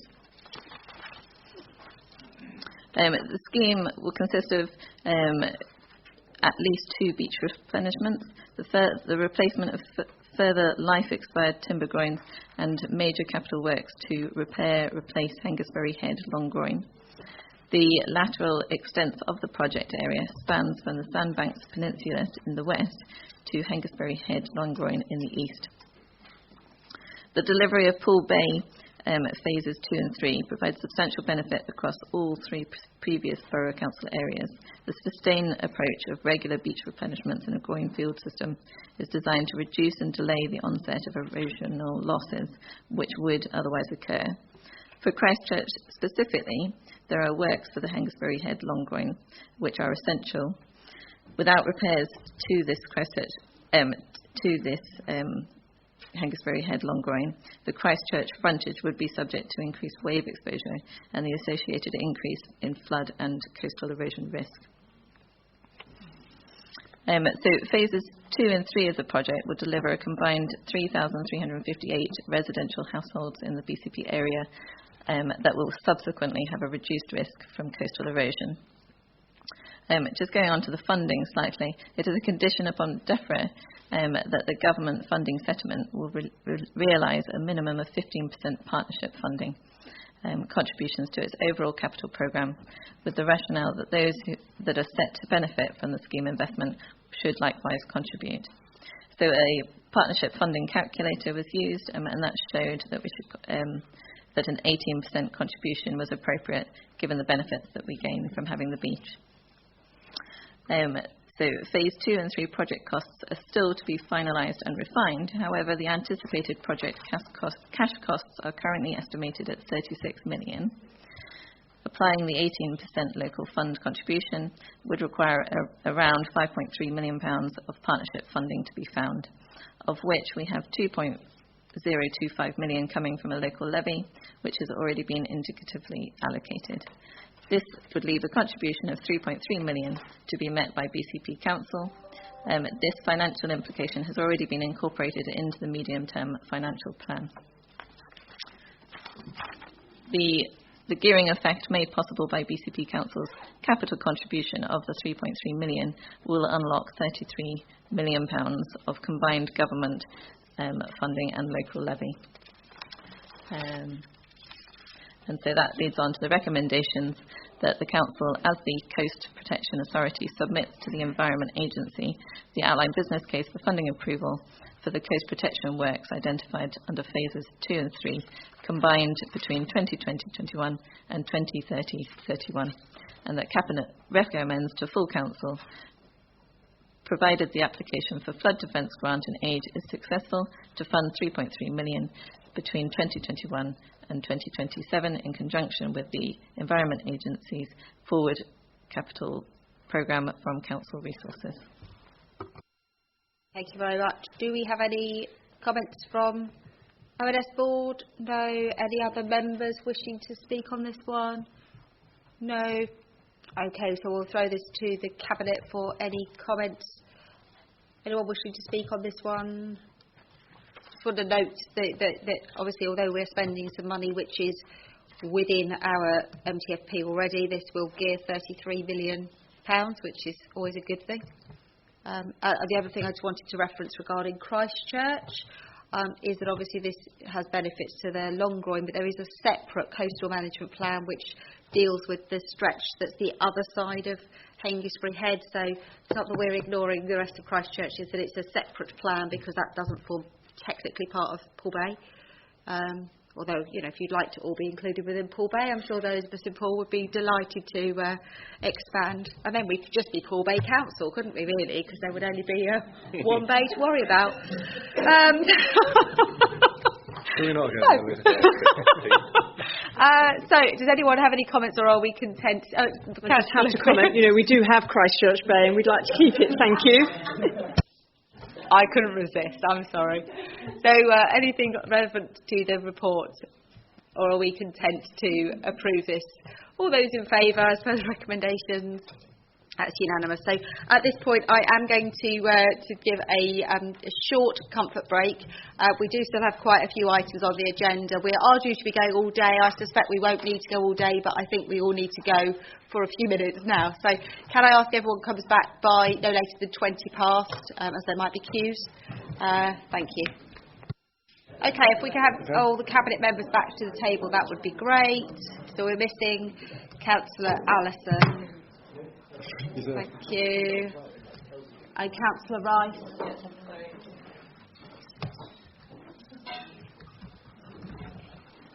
Oh, most people have left, but Bill Cotton's joined us, so yes. clearly the best is yet to come.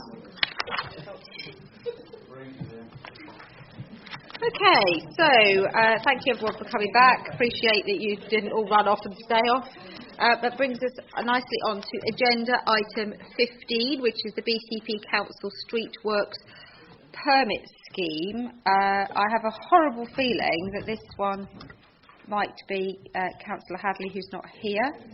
Oh, joy. So does that mean I need to introduce that one? So I better introduce that one. Kieran, thank you for seconding it. So I am aware of this. I'm not doing it blind. This is really just around the fact that in order to streamline how we work with our utility companies to make sure that we're not having roadworks in places that are conflicting with each other and trying to get some clarity and some uniformity around the way that utility companies work in our streets, we would like to introduce a permit scheme. This is being done elsewhere and it's been welcomed. The schedule for the fees, or the maximum fees, are listed on page 289. So this is the beginning of a consultation. So what we're doing is asking to go out to consultation with the statutory consultees. I'm sure they will come back and tell us that they don't want to have to pay for a permit, but it will be interesting to see what they come back with. I would also like to just request that officers explore the range of options that are being done in other councils, so that we can make the very best of this opportunity to bring a permit forward. So that is the recommendation on the paper. Is there any member here? Oh, Councillor Iyengar is back. Sorry. Did you have any comments to make on this one? No. Any other member off the... No. Anyone on Cabinet wishing to speak on this paper? Councillor Phipps. Just like to say that I notice it's a statutory. The government have said we've got to do this, so it's statutory, and then we're consulting. Is that just in the interest of seeing what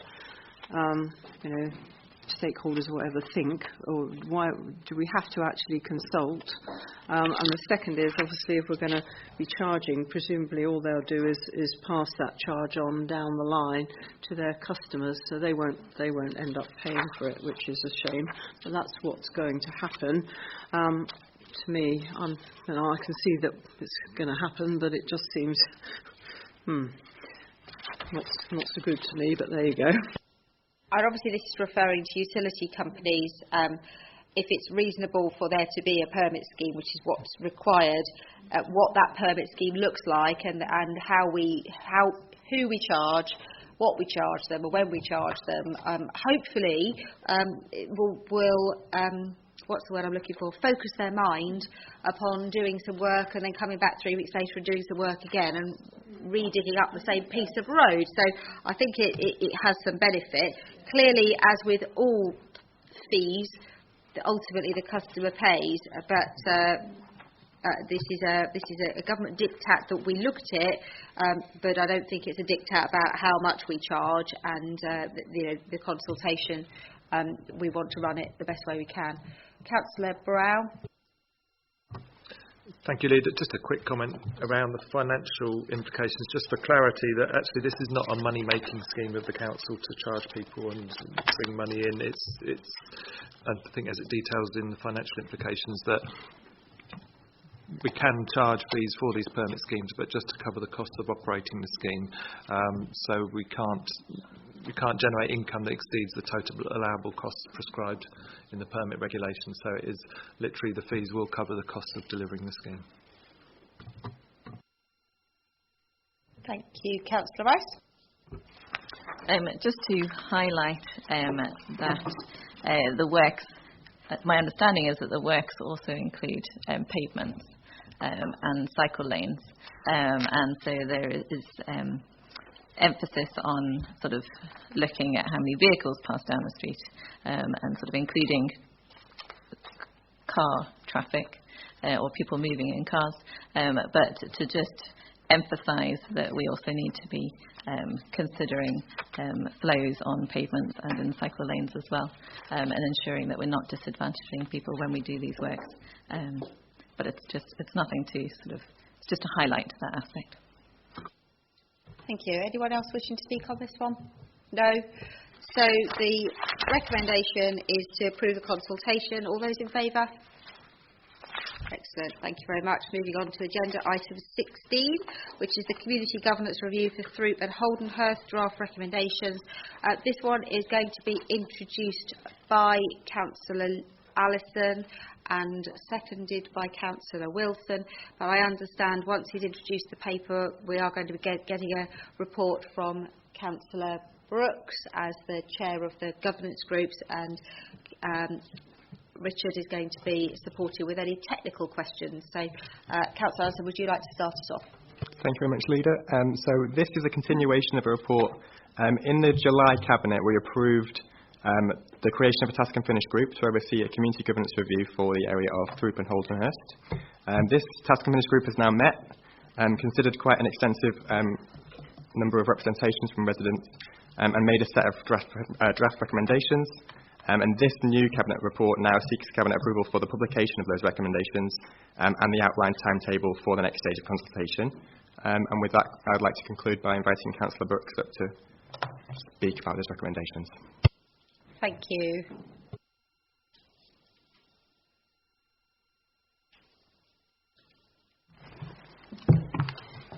Good afternoon, Leader, and good afternoon, Councillors.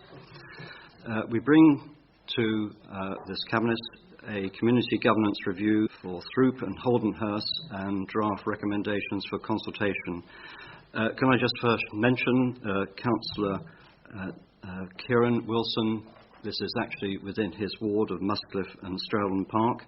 And I just mentioned also that Councillor Felicity Rice was also a member of the Task and Finish group, which met on the 27th of September to consider the representations that were received in the initial stage of consultation. So the Council commenced a review following receipt of a valid community governance petition in March of this year, and from there the approval of the terms of reference and timetable have been followed. The recommendation that we're making from the Task and Finish Group Community Governance Review, draft recommendations are set out in the schedule later on in this document. Within the attached report be approved for publication in consultation with local residents and other interested parties. If I could ask you to turn to the attached report, which commences on page 299.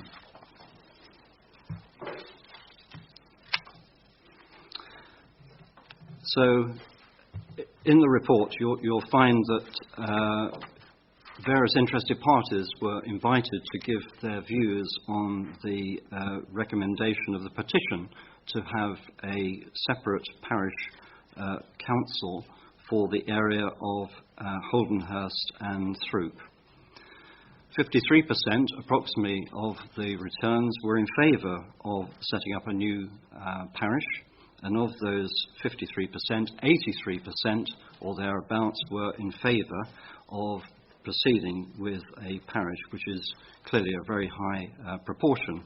And tracking back those 83%, they were primarily from the area of Holdenhurst and Throop, which shows the level of interest and support for actually having a parish in this area. I guess many of you are familiar with small conurbations or small villages and hamlets. The character of this area is probably very unique in being more or less all agricultural, and they can be described as hamlets, very small indeed. And if you look at the schedule on page 304, you'll see the number of properties and the current electorate in those particular two village areas. They are particularly low, and it's not seen that there will be much of a change from current 2019 until 2024. Very small communities, mostly farmland, which Wood Farm, which is a very prominent farm towards the A338 bypass, dual carriageway, and also Hicks Farm to the east side against the River Stour.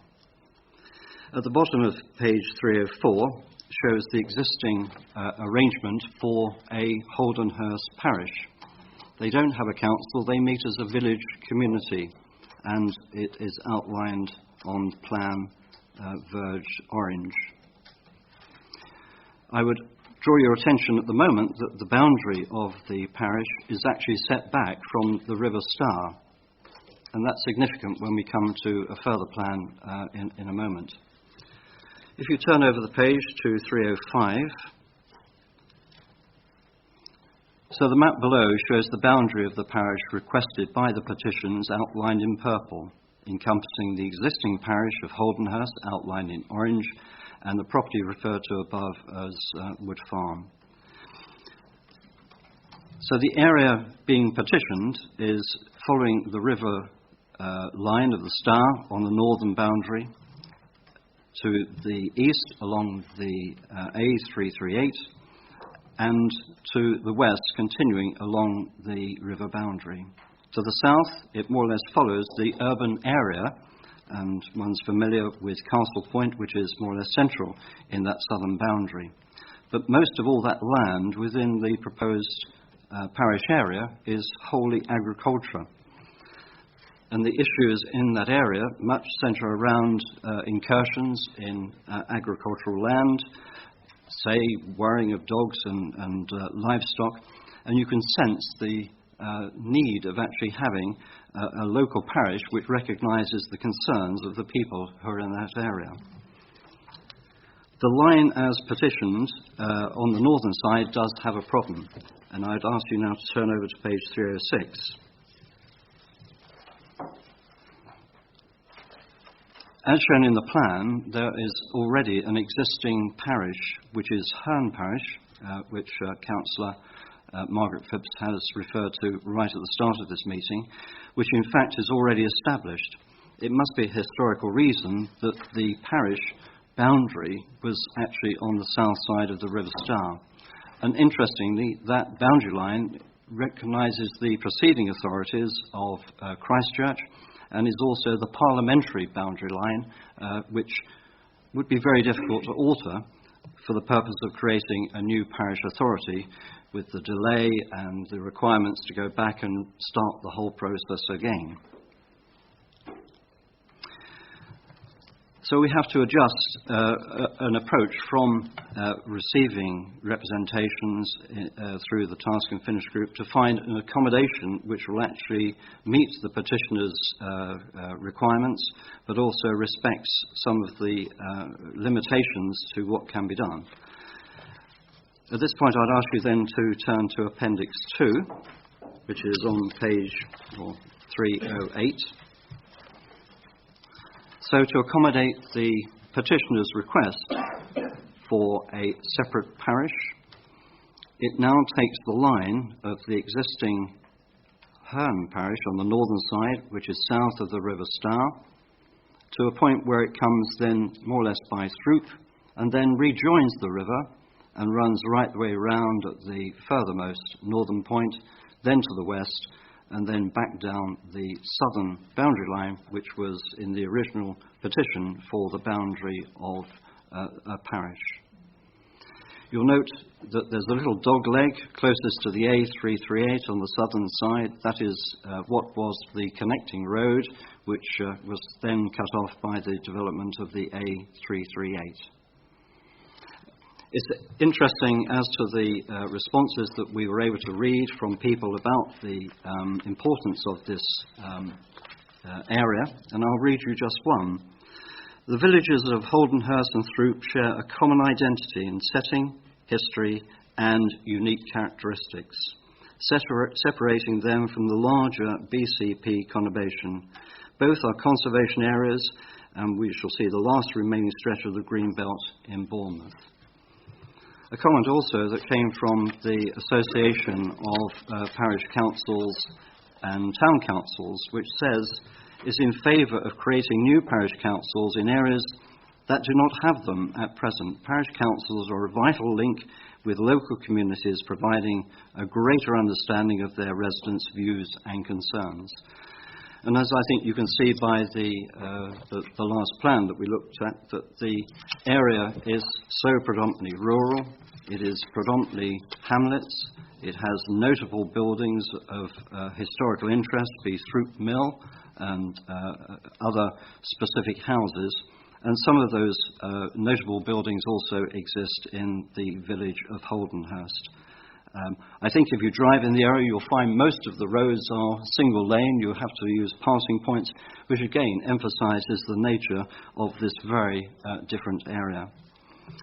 So the recommendations to you are that you proceed and agree that the petitioner's request for a parish are proceeded with, and that is shown on page 307.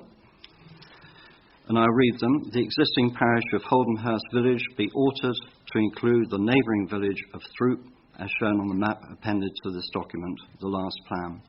The name of the established parish referred to in A above to be Throop and Holdenhurst. The style of the parish of Throop and Holdenhurst be set as a village. The parish should have a parish council in the style of a village council.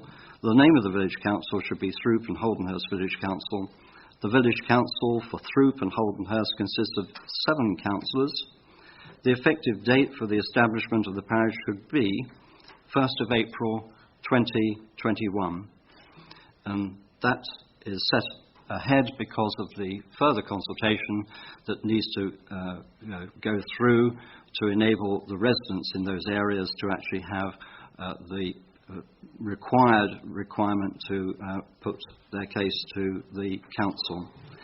The elections of all parish councillors for the parish of Throop and Holdenhurst shall be held on the ordinary day of election of councillors in 2021, which is 1 year earlier than for the BCP. On the ordinary day of election of councillors then in 2027 and every 4th year thereafter. They're the recommendations of the Task and Finish group for you today. Thank you very much, Councillor Brooks. Does anyone have any questions for Councillor Brooks before we throw it open to debate? Specifically, no. Are there any other councillors present who want to speak on it who don't sit on the Cabinet? No. In which case, can I throw it open to councillors for discussion? Councillor Rice. I just had a technical question for Richard, actually. In the meeting we discussed Throop Mill and the line for the boundary looked as if it was going straight through Throop Mill. Did that get clarified, or is it an issue, or is it not an issue? That is the boundary of the proposal that goes through the mill, but that could be part of the next consultation round. So at the moment, if you remember, we traced that line to be coterminous with the boundary with Herne. That could be part of that next round for the precise alignment of that particular boundary. But again, Herne will no doubt wish to make some representations on that particular point. Can I, if I've dealt with that particular point, can I just clarify? Councillor Brooks said 1 year earlier than the BCP Council elections being 2021. It's 2 years earlier, for clarity. Thank you for clarifying that. Does anyone else have anything to add? Councillor Wilson, I'm sure you do. Yeah, I welcome the recommendations. Just the point on the kind of the initial proposed map. I'm sure the residents aren't part of Ordnance and Survey or the Boundary Commission and kind of weren't aware of the kind of conflicting areas with Herne. But yeah, I think that it's very much welcomed. It is a unique area and one that I'm very proud and privileged to represent. It's kind of surreal when you kind of go past the residential area into Throop and Holdenhurst, and you kind of get the feel. It's just a completely different world in many ways, and it is really beautiful. And I think that they have a unique identity and one that they wish to protect, and I'm fully supportive of that. Thank you very much, Councillor Allison. Oh, sorry, Councillor Phipps. Just to say, obviously, I support this, and thank you to the Task and Finish group for bearing in mind the historic boundary. I just would like to ask the officer whether I should actually vote on this or whether I'm quite happy to abstain. Obviously, I'm supportive of it, but I just want to make sure of my position because of being Herne Parish. Okay. Ms. Coulter, could you give some advice? Yeah, there's obviously no financial interest in this, but it may be more appropriate for you to abstain and be completely open and transparent about it. Thank you. And can I just clarify how that affects Councillor Wilson? I don't think there's any conflict as far as Councillor Wilson is concerned, whereas I think for Herne Parish Councillor, because of the change in the boundary proposed and the issues there, I think it's probably more of a perceived conflict, whereas Councillor Wilson is a ward councillor promoting this, so that's fine. Thank you for that clarification. Anyone else wishing to speak on this? Councillor Allison? Yeah, I'd like to conclude with two things. The first one is to thank Councillor Brooke and the other members of the Task and Finish group for all the work they've put into this. And the other one is that I really commend how community-focused this whole process has been. You know, there was the initial petition, there's been consultation, now there's going to be further consultation, and we can see from the evidence that's been collected that the residents are really in support of having this, and I think that's really positive that we've clearly engaged the community properly on this subject. Thank you, Councillor Alison. Anybody got anything to add, or are we content to go to the vote? Based on the recommendations on page 293 that we start the public consultation with residents and interested parties. All those in favour? Any against? No. Any abstentions? The Councillor Phipps, for reasons already declared. Thank you very much. Thank you very much, Councillor Brooks and Mr Jones. I appreciate that. We'll move on to agenda item 17, which is the medium-term financial plan update report. I believe, Councillor Brown, you'll be presenting this. Do you have a seconder? Thank you, Councillor Rice. Thank you, Leader. The purpose of this report, and members should be becoming familiar with these. We've had one before, back in June. The purpose of the report is fourfold: to present the work done in refreshing the medium-term financial plan following the government's 2019 spending round and the fundamental annual refresh undertaken at the end of August. Secondly, to present the progress made in delivering a balanced budget for 2020-21 and to highlight the current key financial risks. Thirdly, to highlight progress in respect to the disaggregation of the 31st March 2019 balance sheet of Dorset County Council. And fourthly, to provide details of the grants made available by government to support the potential costs of falling to the council following the decision of the United Kingdom to leave the European Union. The key headlines from the report are that the funding gap for 2020-21 financial year has reduced from £15 million, which was set out in the June medium-term financial plan, to now be £7.7 million funding gap. And the main changes have been an additional £3 million in savings and efficiencies have been identified for next financial year. Recognition of the council's share of the £1 billion extra adult and children's social care grant, which is estimated to be around £5.2 million net of any revised assumptions on the living wage that would be due to BCP. Recognition that the government intend to defer the implementation of the negative revenue support grant for at least another year, which is worth around £3 million to BCP Council. And recognition of additional spending pressures such as the cost and number of children in care, which is reflective of the pressure in services as highlighted as part of the first quarterly budget monitoring report for 1920, which was presented to Cabinet in September. I just want to also take the opportunity to highlight that no decision has been made around the expectation from government introduced in the spending round last month that council tax is increased by 4% in 2020-21 as part of their strategy for funding social care. So at this stage, as BCP Council in our medium-term financial planning, our financial planning assumption remains at a 2.99% increase in council tax. Can also highlight that besides delivering the resources needed to support our capital programme and transformation agenda, which are detailed in the report, one of the key risks is the requirement of the Schools Forum, in partnership with the Council, to set a balanced budget for the high needs element of the dedicated schools grant. So currently the shortfall is estimated at £7.8 million, but there is still more work to be done to establish what's achievable next year and to stem current trends of demand rising in the region of £4 million or 10% per annum.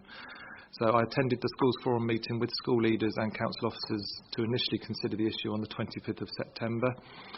No matters were decided, but the mainstream schools clearly want to see as much of their own funding increases as possible. At the same meeting, representatives from early years providers and special schools also signalled their expectations for funding, and this will add to the challenges. So the budget for 2020-21 will be considered further at the next meeting of the Schools Forum on the 5th of November, by which time greater detail of the dedicated schools grant funding specific for BCP should have been made available by the Department for Education. And meanwhile, officers are continuing to engage with the relevant government departments and the LGA to consider why there is a shortfall despite the significant increase in high needs funding since national reforms in 2014. So everybody's got the figures in front of them. I will just highlight one typo actually on page 314, figure 1, medium-term financial plan. under the pressures column for 2020-21, you have total additional annual pressures of 23.2, and the cumulative pressures, that should read 23.2 million rather than 22.2. I'll just clarify that the cumulative pressures for the subsequent years are correct. They are correct. 23 plus 15 is 38, so it's just that one. Yes, just that one. Thank you. Okay. Thank you very much. Do we have any recommendations from ONS board on this one? No recommendation, but just to note that thanks were given to the portfolio holder and to the 101 officer for the work done so far on this. Thank you. Just for the record, room 101, section 151. I'm sure Adam does not want to be put in room 101.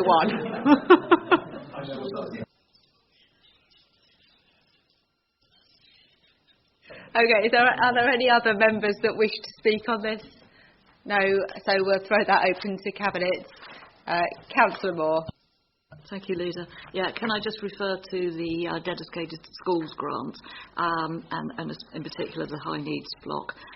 It is actually one of the largest problems currently affecting our finances.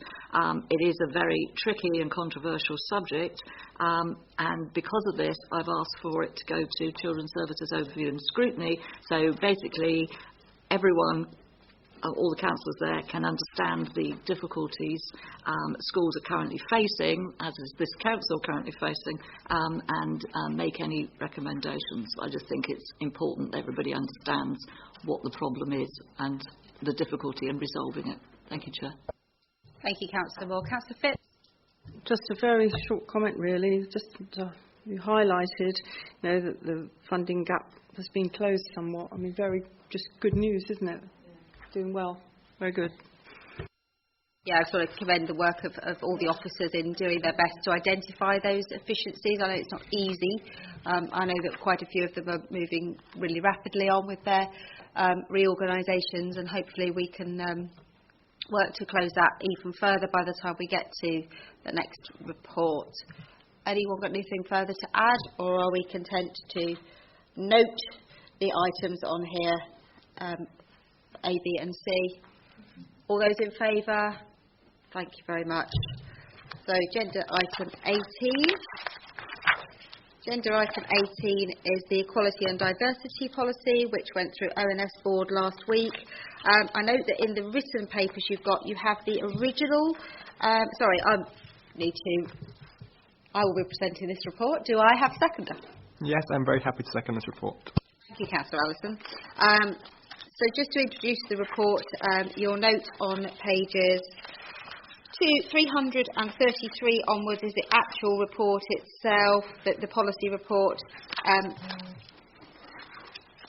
After these papers have been published, we did make some amends to that policy, so if I can just draw your attention to those before we discuss it. Under section 2 on page 335, it starts by saying that policy is applicable to all who represent BCP Council in any capacity, and then it explains that it's regardless of a number of issues. And the point that I made to the officers was, if it applies to everyone, it applies to everyone. So therefore we have removed where it says regardless of, we have taken that out completely because it is not relevant. The other change that I asked to go in was in the Strategic Equality Leadership Group, which includes the Chief Exec, Portfolio Holder and a number of other staff members. There has been a subsequent amend by officers taking some of the officers off as standing members so that they'll be called upon as and when required, but we have added the lead member for the opposition on equalities, which at the moment is Councillor Andy Jones, so he will sit on there alongside myself as the portfolio holder for equalities. So those changes were tabled at ONS, accepted, and move on from that.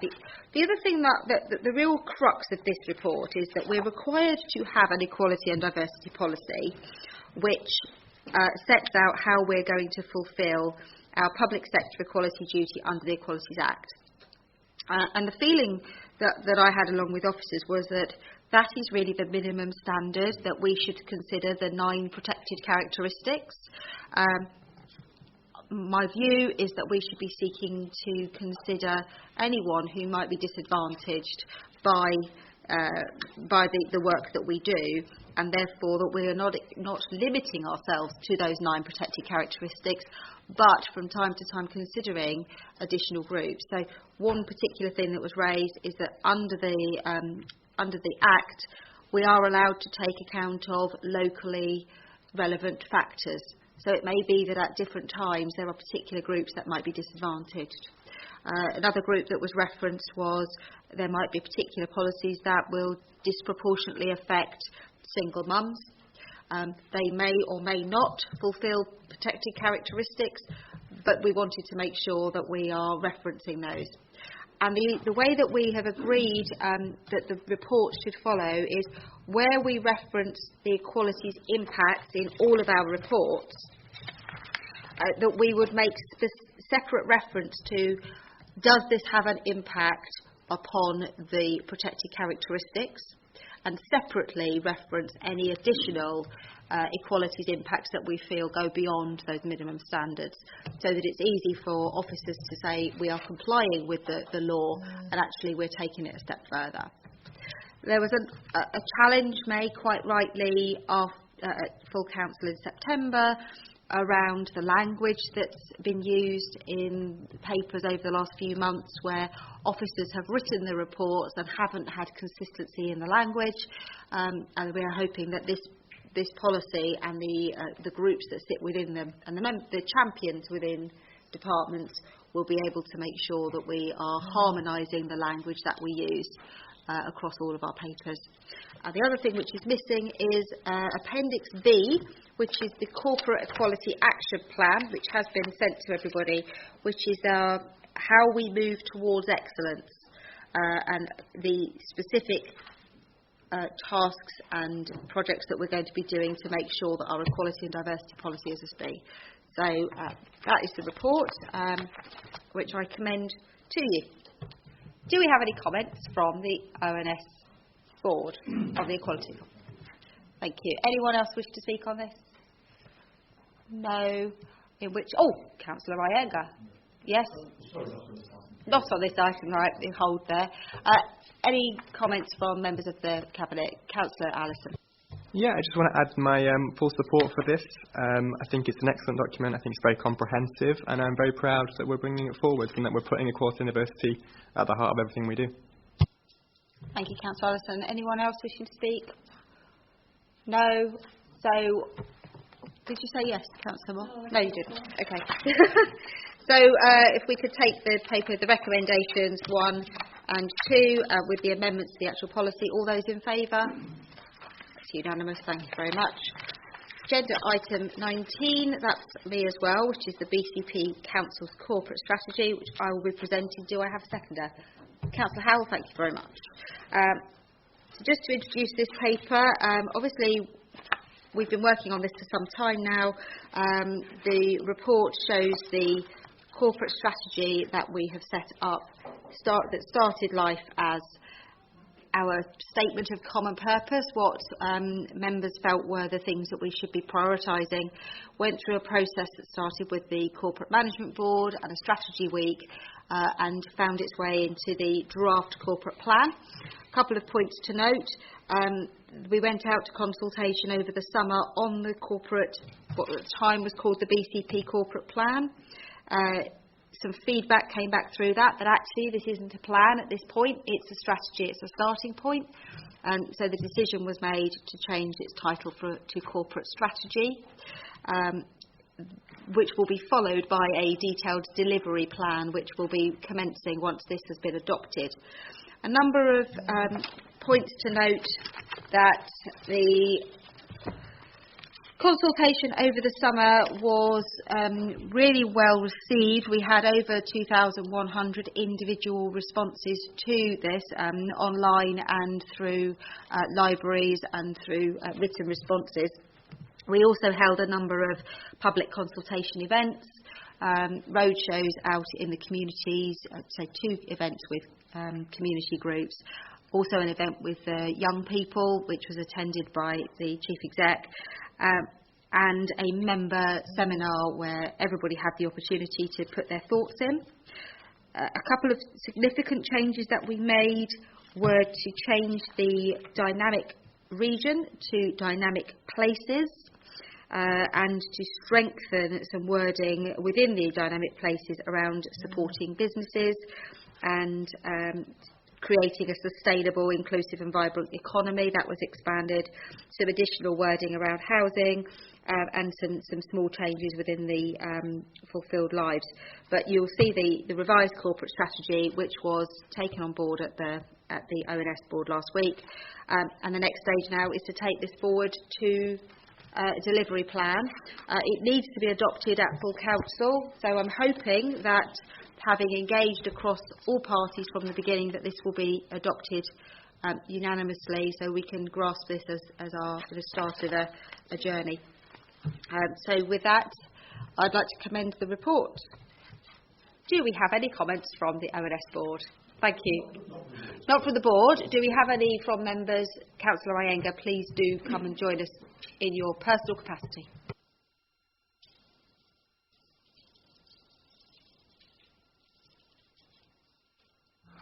Thank you, Chair. Very supportive of this, very supportive of doing this kind of exercise. I do like the diagram. I think it's very good. At the risk of sounding like a broken record, I'll repeat a point, but I'm keen to move things forward as well. It must, from what I've said before, it must leap out to you that tackling the climate change emergency on this bit of paper, which is going to be a signature piece of paper and hopefully has longevity as well in our community, is bullet number 4 of 30 bullet points in this. And if this is on page, the diagram after page 348. Okay, tackling the climate change emergency is one sub-bullet of 30 sub-bullets in there. If I think back very recently to the outpouring of emotion, and quite rightly the sort of the feeling around that wouldn't align with one sub-bullet of 30 sub-bullets on this. Other things are important too. It's not the only thing, but on the other hand, we've heard repeatedly from yourselves, but from others too, that this is the goal that transcends all the other goals. The word I'd use is congruence. I'm not here to say what should or shouldn't be the key goals in all of this, but there's something in a final adjustment of this, I think, where it's pointed more directly towards the goals which are emerging from yourselves as a cabinet around what you believe in, what you consider most important, rather than, at the moment, I think it's nearly there, but it's rather more sort of just a placemat with all the good things that ought to happen, rather than something which has got your very clear identity on it about what you actually believe. And then, of course, to repeat very quickly, then this should pervade a number of other papers in all the portfolios. This could be a standing bit of paper in everyone with the tick list alongside it. Okay, thank you. Thank you. If I just come back on that, I think you're right in that actually it probably should be number 1 under the sustainable environment in the ordering. However, one of the 5 main objectives is around sustainable environment, and then within the 3 drivers through everything that we do is sustainability. The mantra that I've been using is everything that we should do should be financially viable, environmentally sustainable and socially good, which is sort of where we've got with this sustainability, well-being and investment. And then I think every single policy that we do should fall through that matrix. And if it doesn't, those three things can't be ticked off. It almost shouldn't go any further. It's if it doesn't meet the environmentally sustainable test. I get what you're saying about climate emergency, but I think it's not just about the climate emergency. The climate emergency is, we can go wider than that, actually. I think it's, but I do take it on board. Did you want to come back and add something?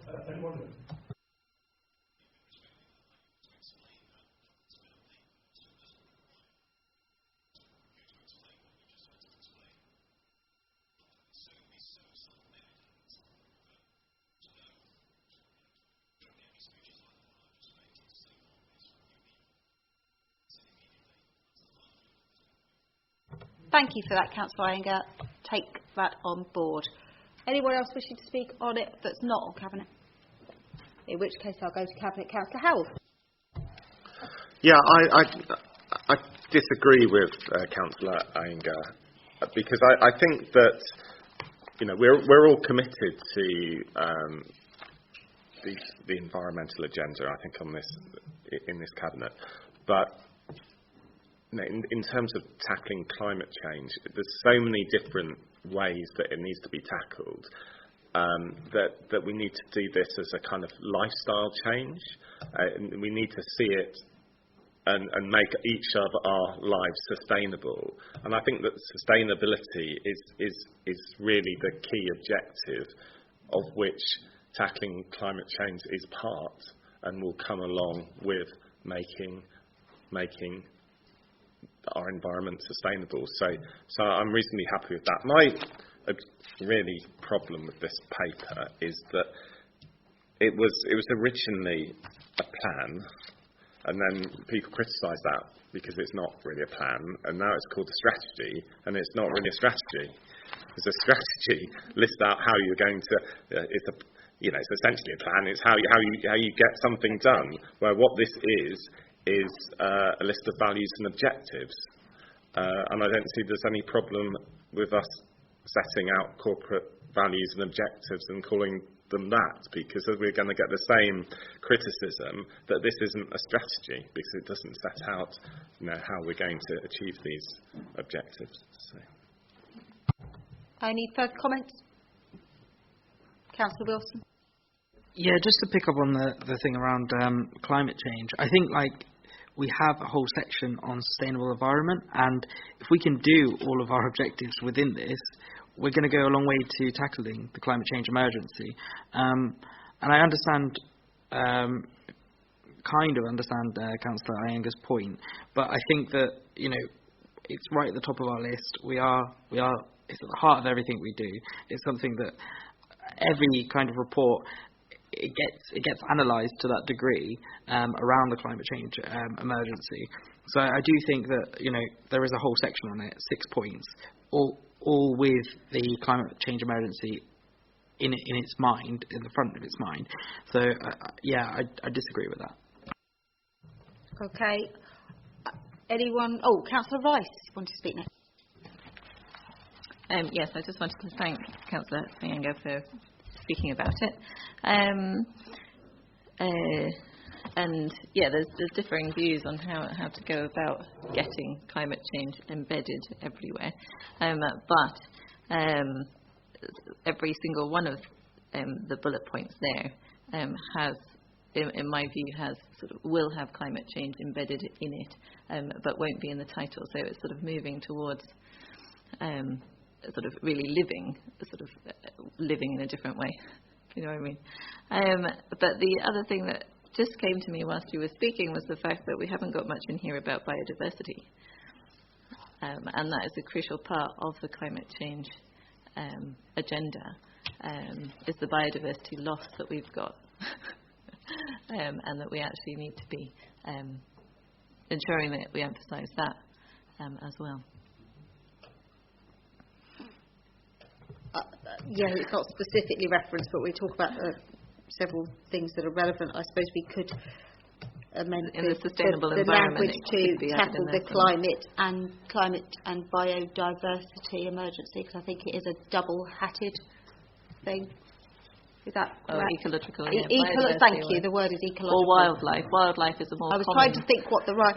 Yeah, but we've got to stop talking about every word, because it's taken us 4 months to get to the words, and I don't want to spend another 4 months talking about a word, because this is just I think if we look at tackling the climate and ecological emergency, that is the technical phrase which is being used by the organisations outside. Is it appropriate for us to make that amendment on that word? If the easiest way might be a recommendation, says notes summary of feedback from stakeholders, recommends the revised corporate strategy for adoption by council, and delegates to the chief executive in consultation with the leader any final wording amendments before we submit it to the council. Then we can do that. we could just pick up Is those everyone last couple of content points. with that as a recommendation, so we can ensure that the point that Councillor Anger has made is made clear, potentially move the wording, and actually by strengthening that, it's there, isn't it? Yes. Did you capture that amendment? You did. Fantastic. So, does anyone else wish to speak?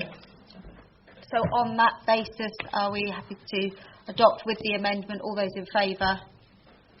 Excellent. That's unanimous. So, that brings us to the end of the agenda items. The Cabinet Forward Plan is on the website. We no longer bring that to the report, but I would obviously encourage everyone to go and look at it nice and early so that they can familiarise themselves and engage. There was also a comment about the November meeting. We were looking at a revised date. I'm away on a course for the date of the Cabinet meeting in November, but a decision has been taken with trying to secure another date that it will go ahead on the 13th of November, and Councillor Howell will chair Cabinet on the 13th of November.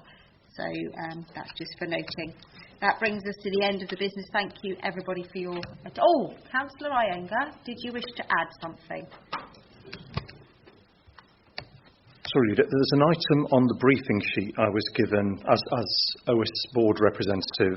Sorry, I don't quite know what to do with this item. It was related to ONS recommendations from the ONS board meeting held on 4th of October in relation to other items on its agenda. And there was a recommendation from the OS board relating to SIL. And forgive me, I don't quite know whether this has already been taken or whether I need to do it here. So my understanding is I can show you what I'm looking at. Yeah, no, I've got a copy of it here. Yeah. It's not on the agenda of Cabinet and was not added to the agenda of Cabinet for consideration. However, it is something which I spoke with Councillor Broadhead about on the day, and it is something that we're taking up. I need to, Ms Coulter, what is the process for taking this from ONS around their work that's not related to Cabinet, please? Well, ONS can continue to work and make recommendations into Cabinet and formally to Council if it so wishes. This is sort of freestanding at the moment. It was added to the agenda of ONS by, through the constitutional process by another member, as opposed to it coming out of the Cabinet reports. ONS has made its recommendation. That's reported into Council, and it would be for Cabinet now to consider, or the Leader in Cabinet, how they then take those forward insofar as they relate to Cabinet actions. And I'm sure they are doing so.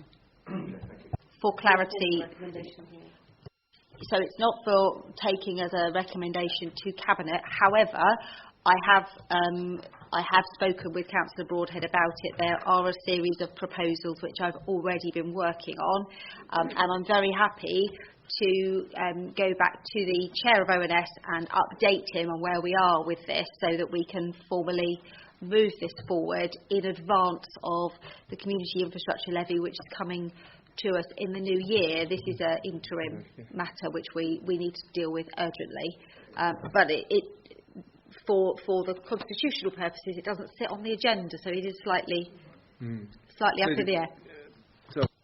I did wonder if I can just suggest that we ask Democratic Services to do a note to the next Overview and Scrutiny Board on the process by which items that are raised at ONS, because of the timing, the ONS is after we've issued the papers to the Cabinet. It's too late to put an extra item on the agenda, so we've only given public notification. But I think we should do a note on what's the process by which items raised at ONS outside of the Cabinet papers get brought to Cabinet. So if we can be clear about that, then it'll be clear for ONS in the future as well. Because Because I think the point is that I was very aware of what was going on with this, but bearing in mind that these recommendations came about an hour before Cabinet, there would be no opportunity for Cabinet members to form any opinion which doesn't give the Cabinet the opportunity to do their work. So I think it is a bit of an anomaly in the system that allows that to come to this Cabinet. I don't know if it's possible to perhaps have an automatic thing that it goes on to the following Cabinet, because there's just not enough time frame. But I'm sure we can get advice on that. Thank you. Councillor Wilson? Yeah, I just wanted to add something. I just want to add my thanks to Councillor Iyengar for the way he's conducted himself today on behalf of the ONS board. It's been fantastic. I just feel it's been really constructive and really helpful and actually added a lot of value. So thank you. Thank you, Councillor Wilson. He's blushing. Councillor Iyengar, that is, not the Councillor Wilson. Councillor Phipps, did you have something you wanted to add on that matter? About the SIL, that I think we do have a report coming in the new year. Yes. Okay, so with that, I'd like to close the meeting at 1:10. Thank you all. It's been a long meeting. I appreciate your good work.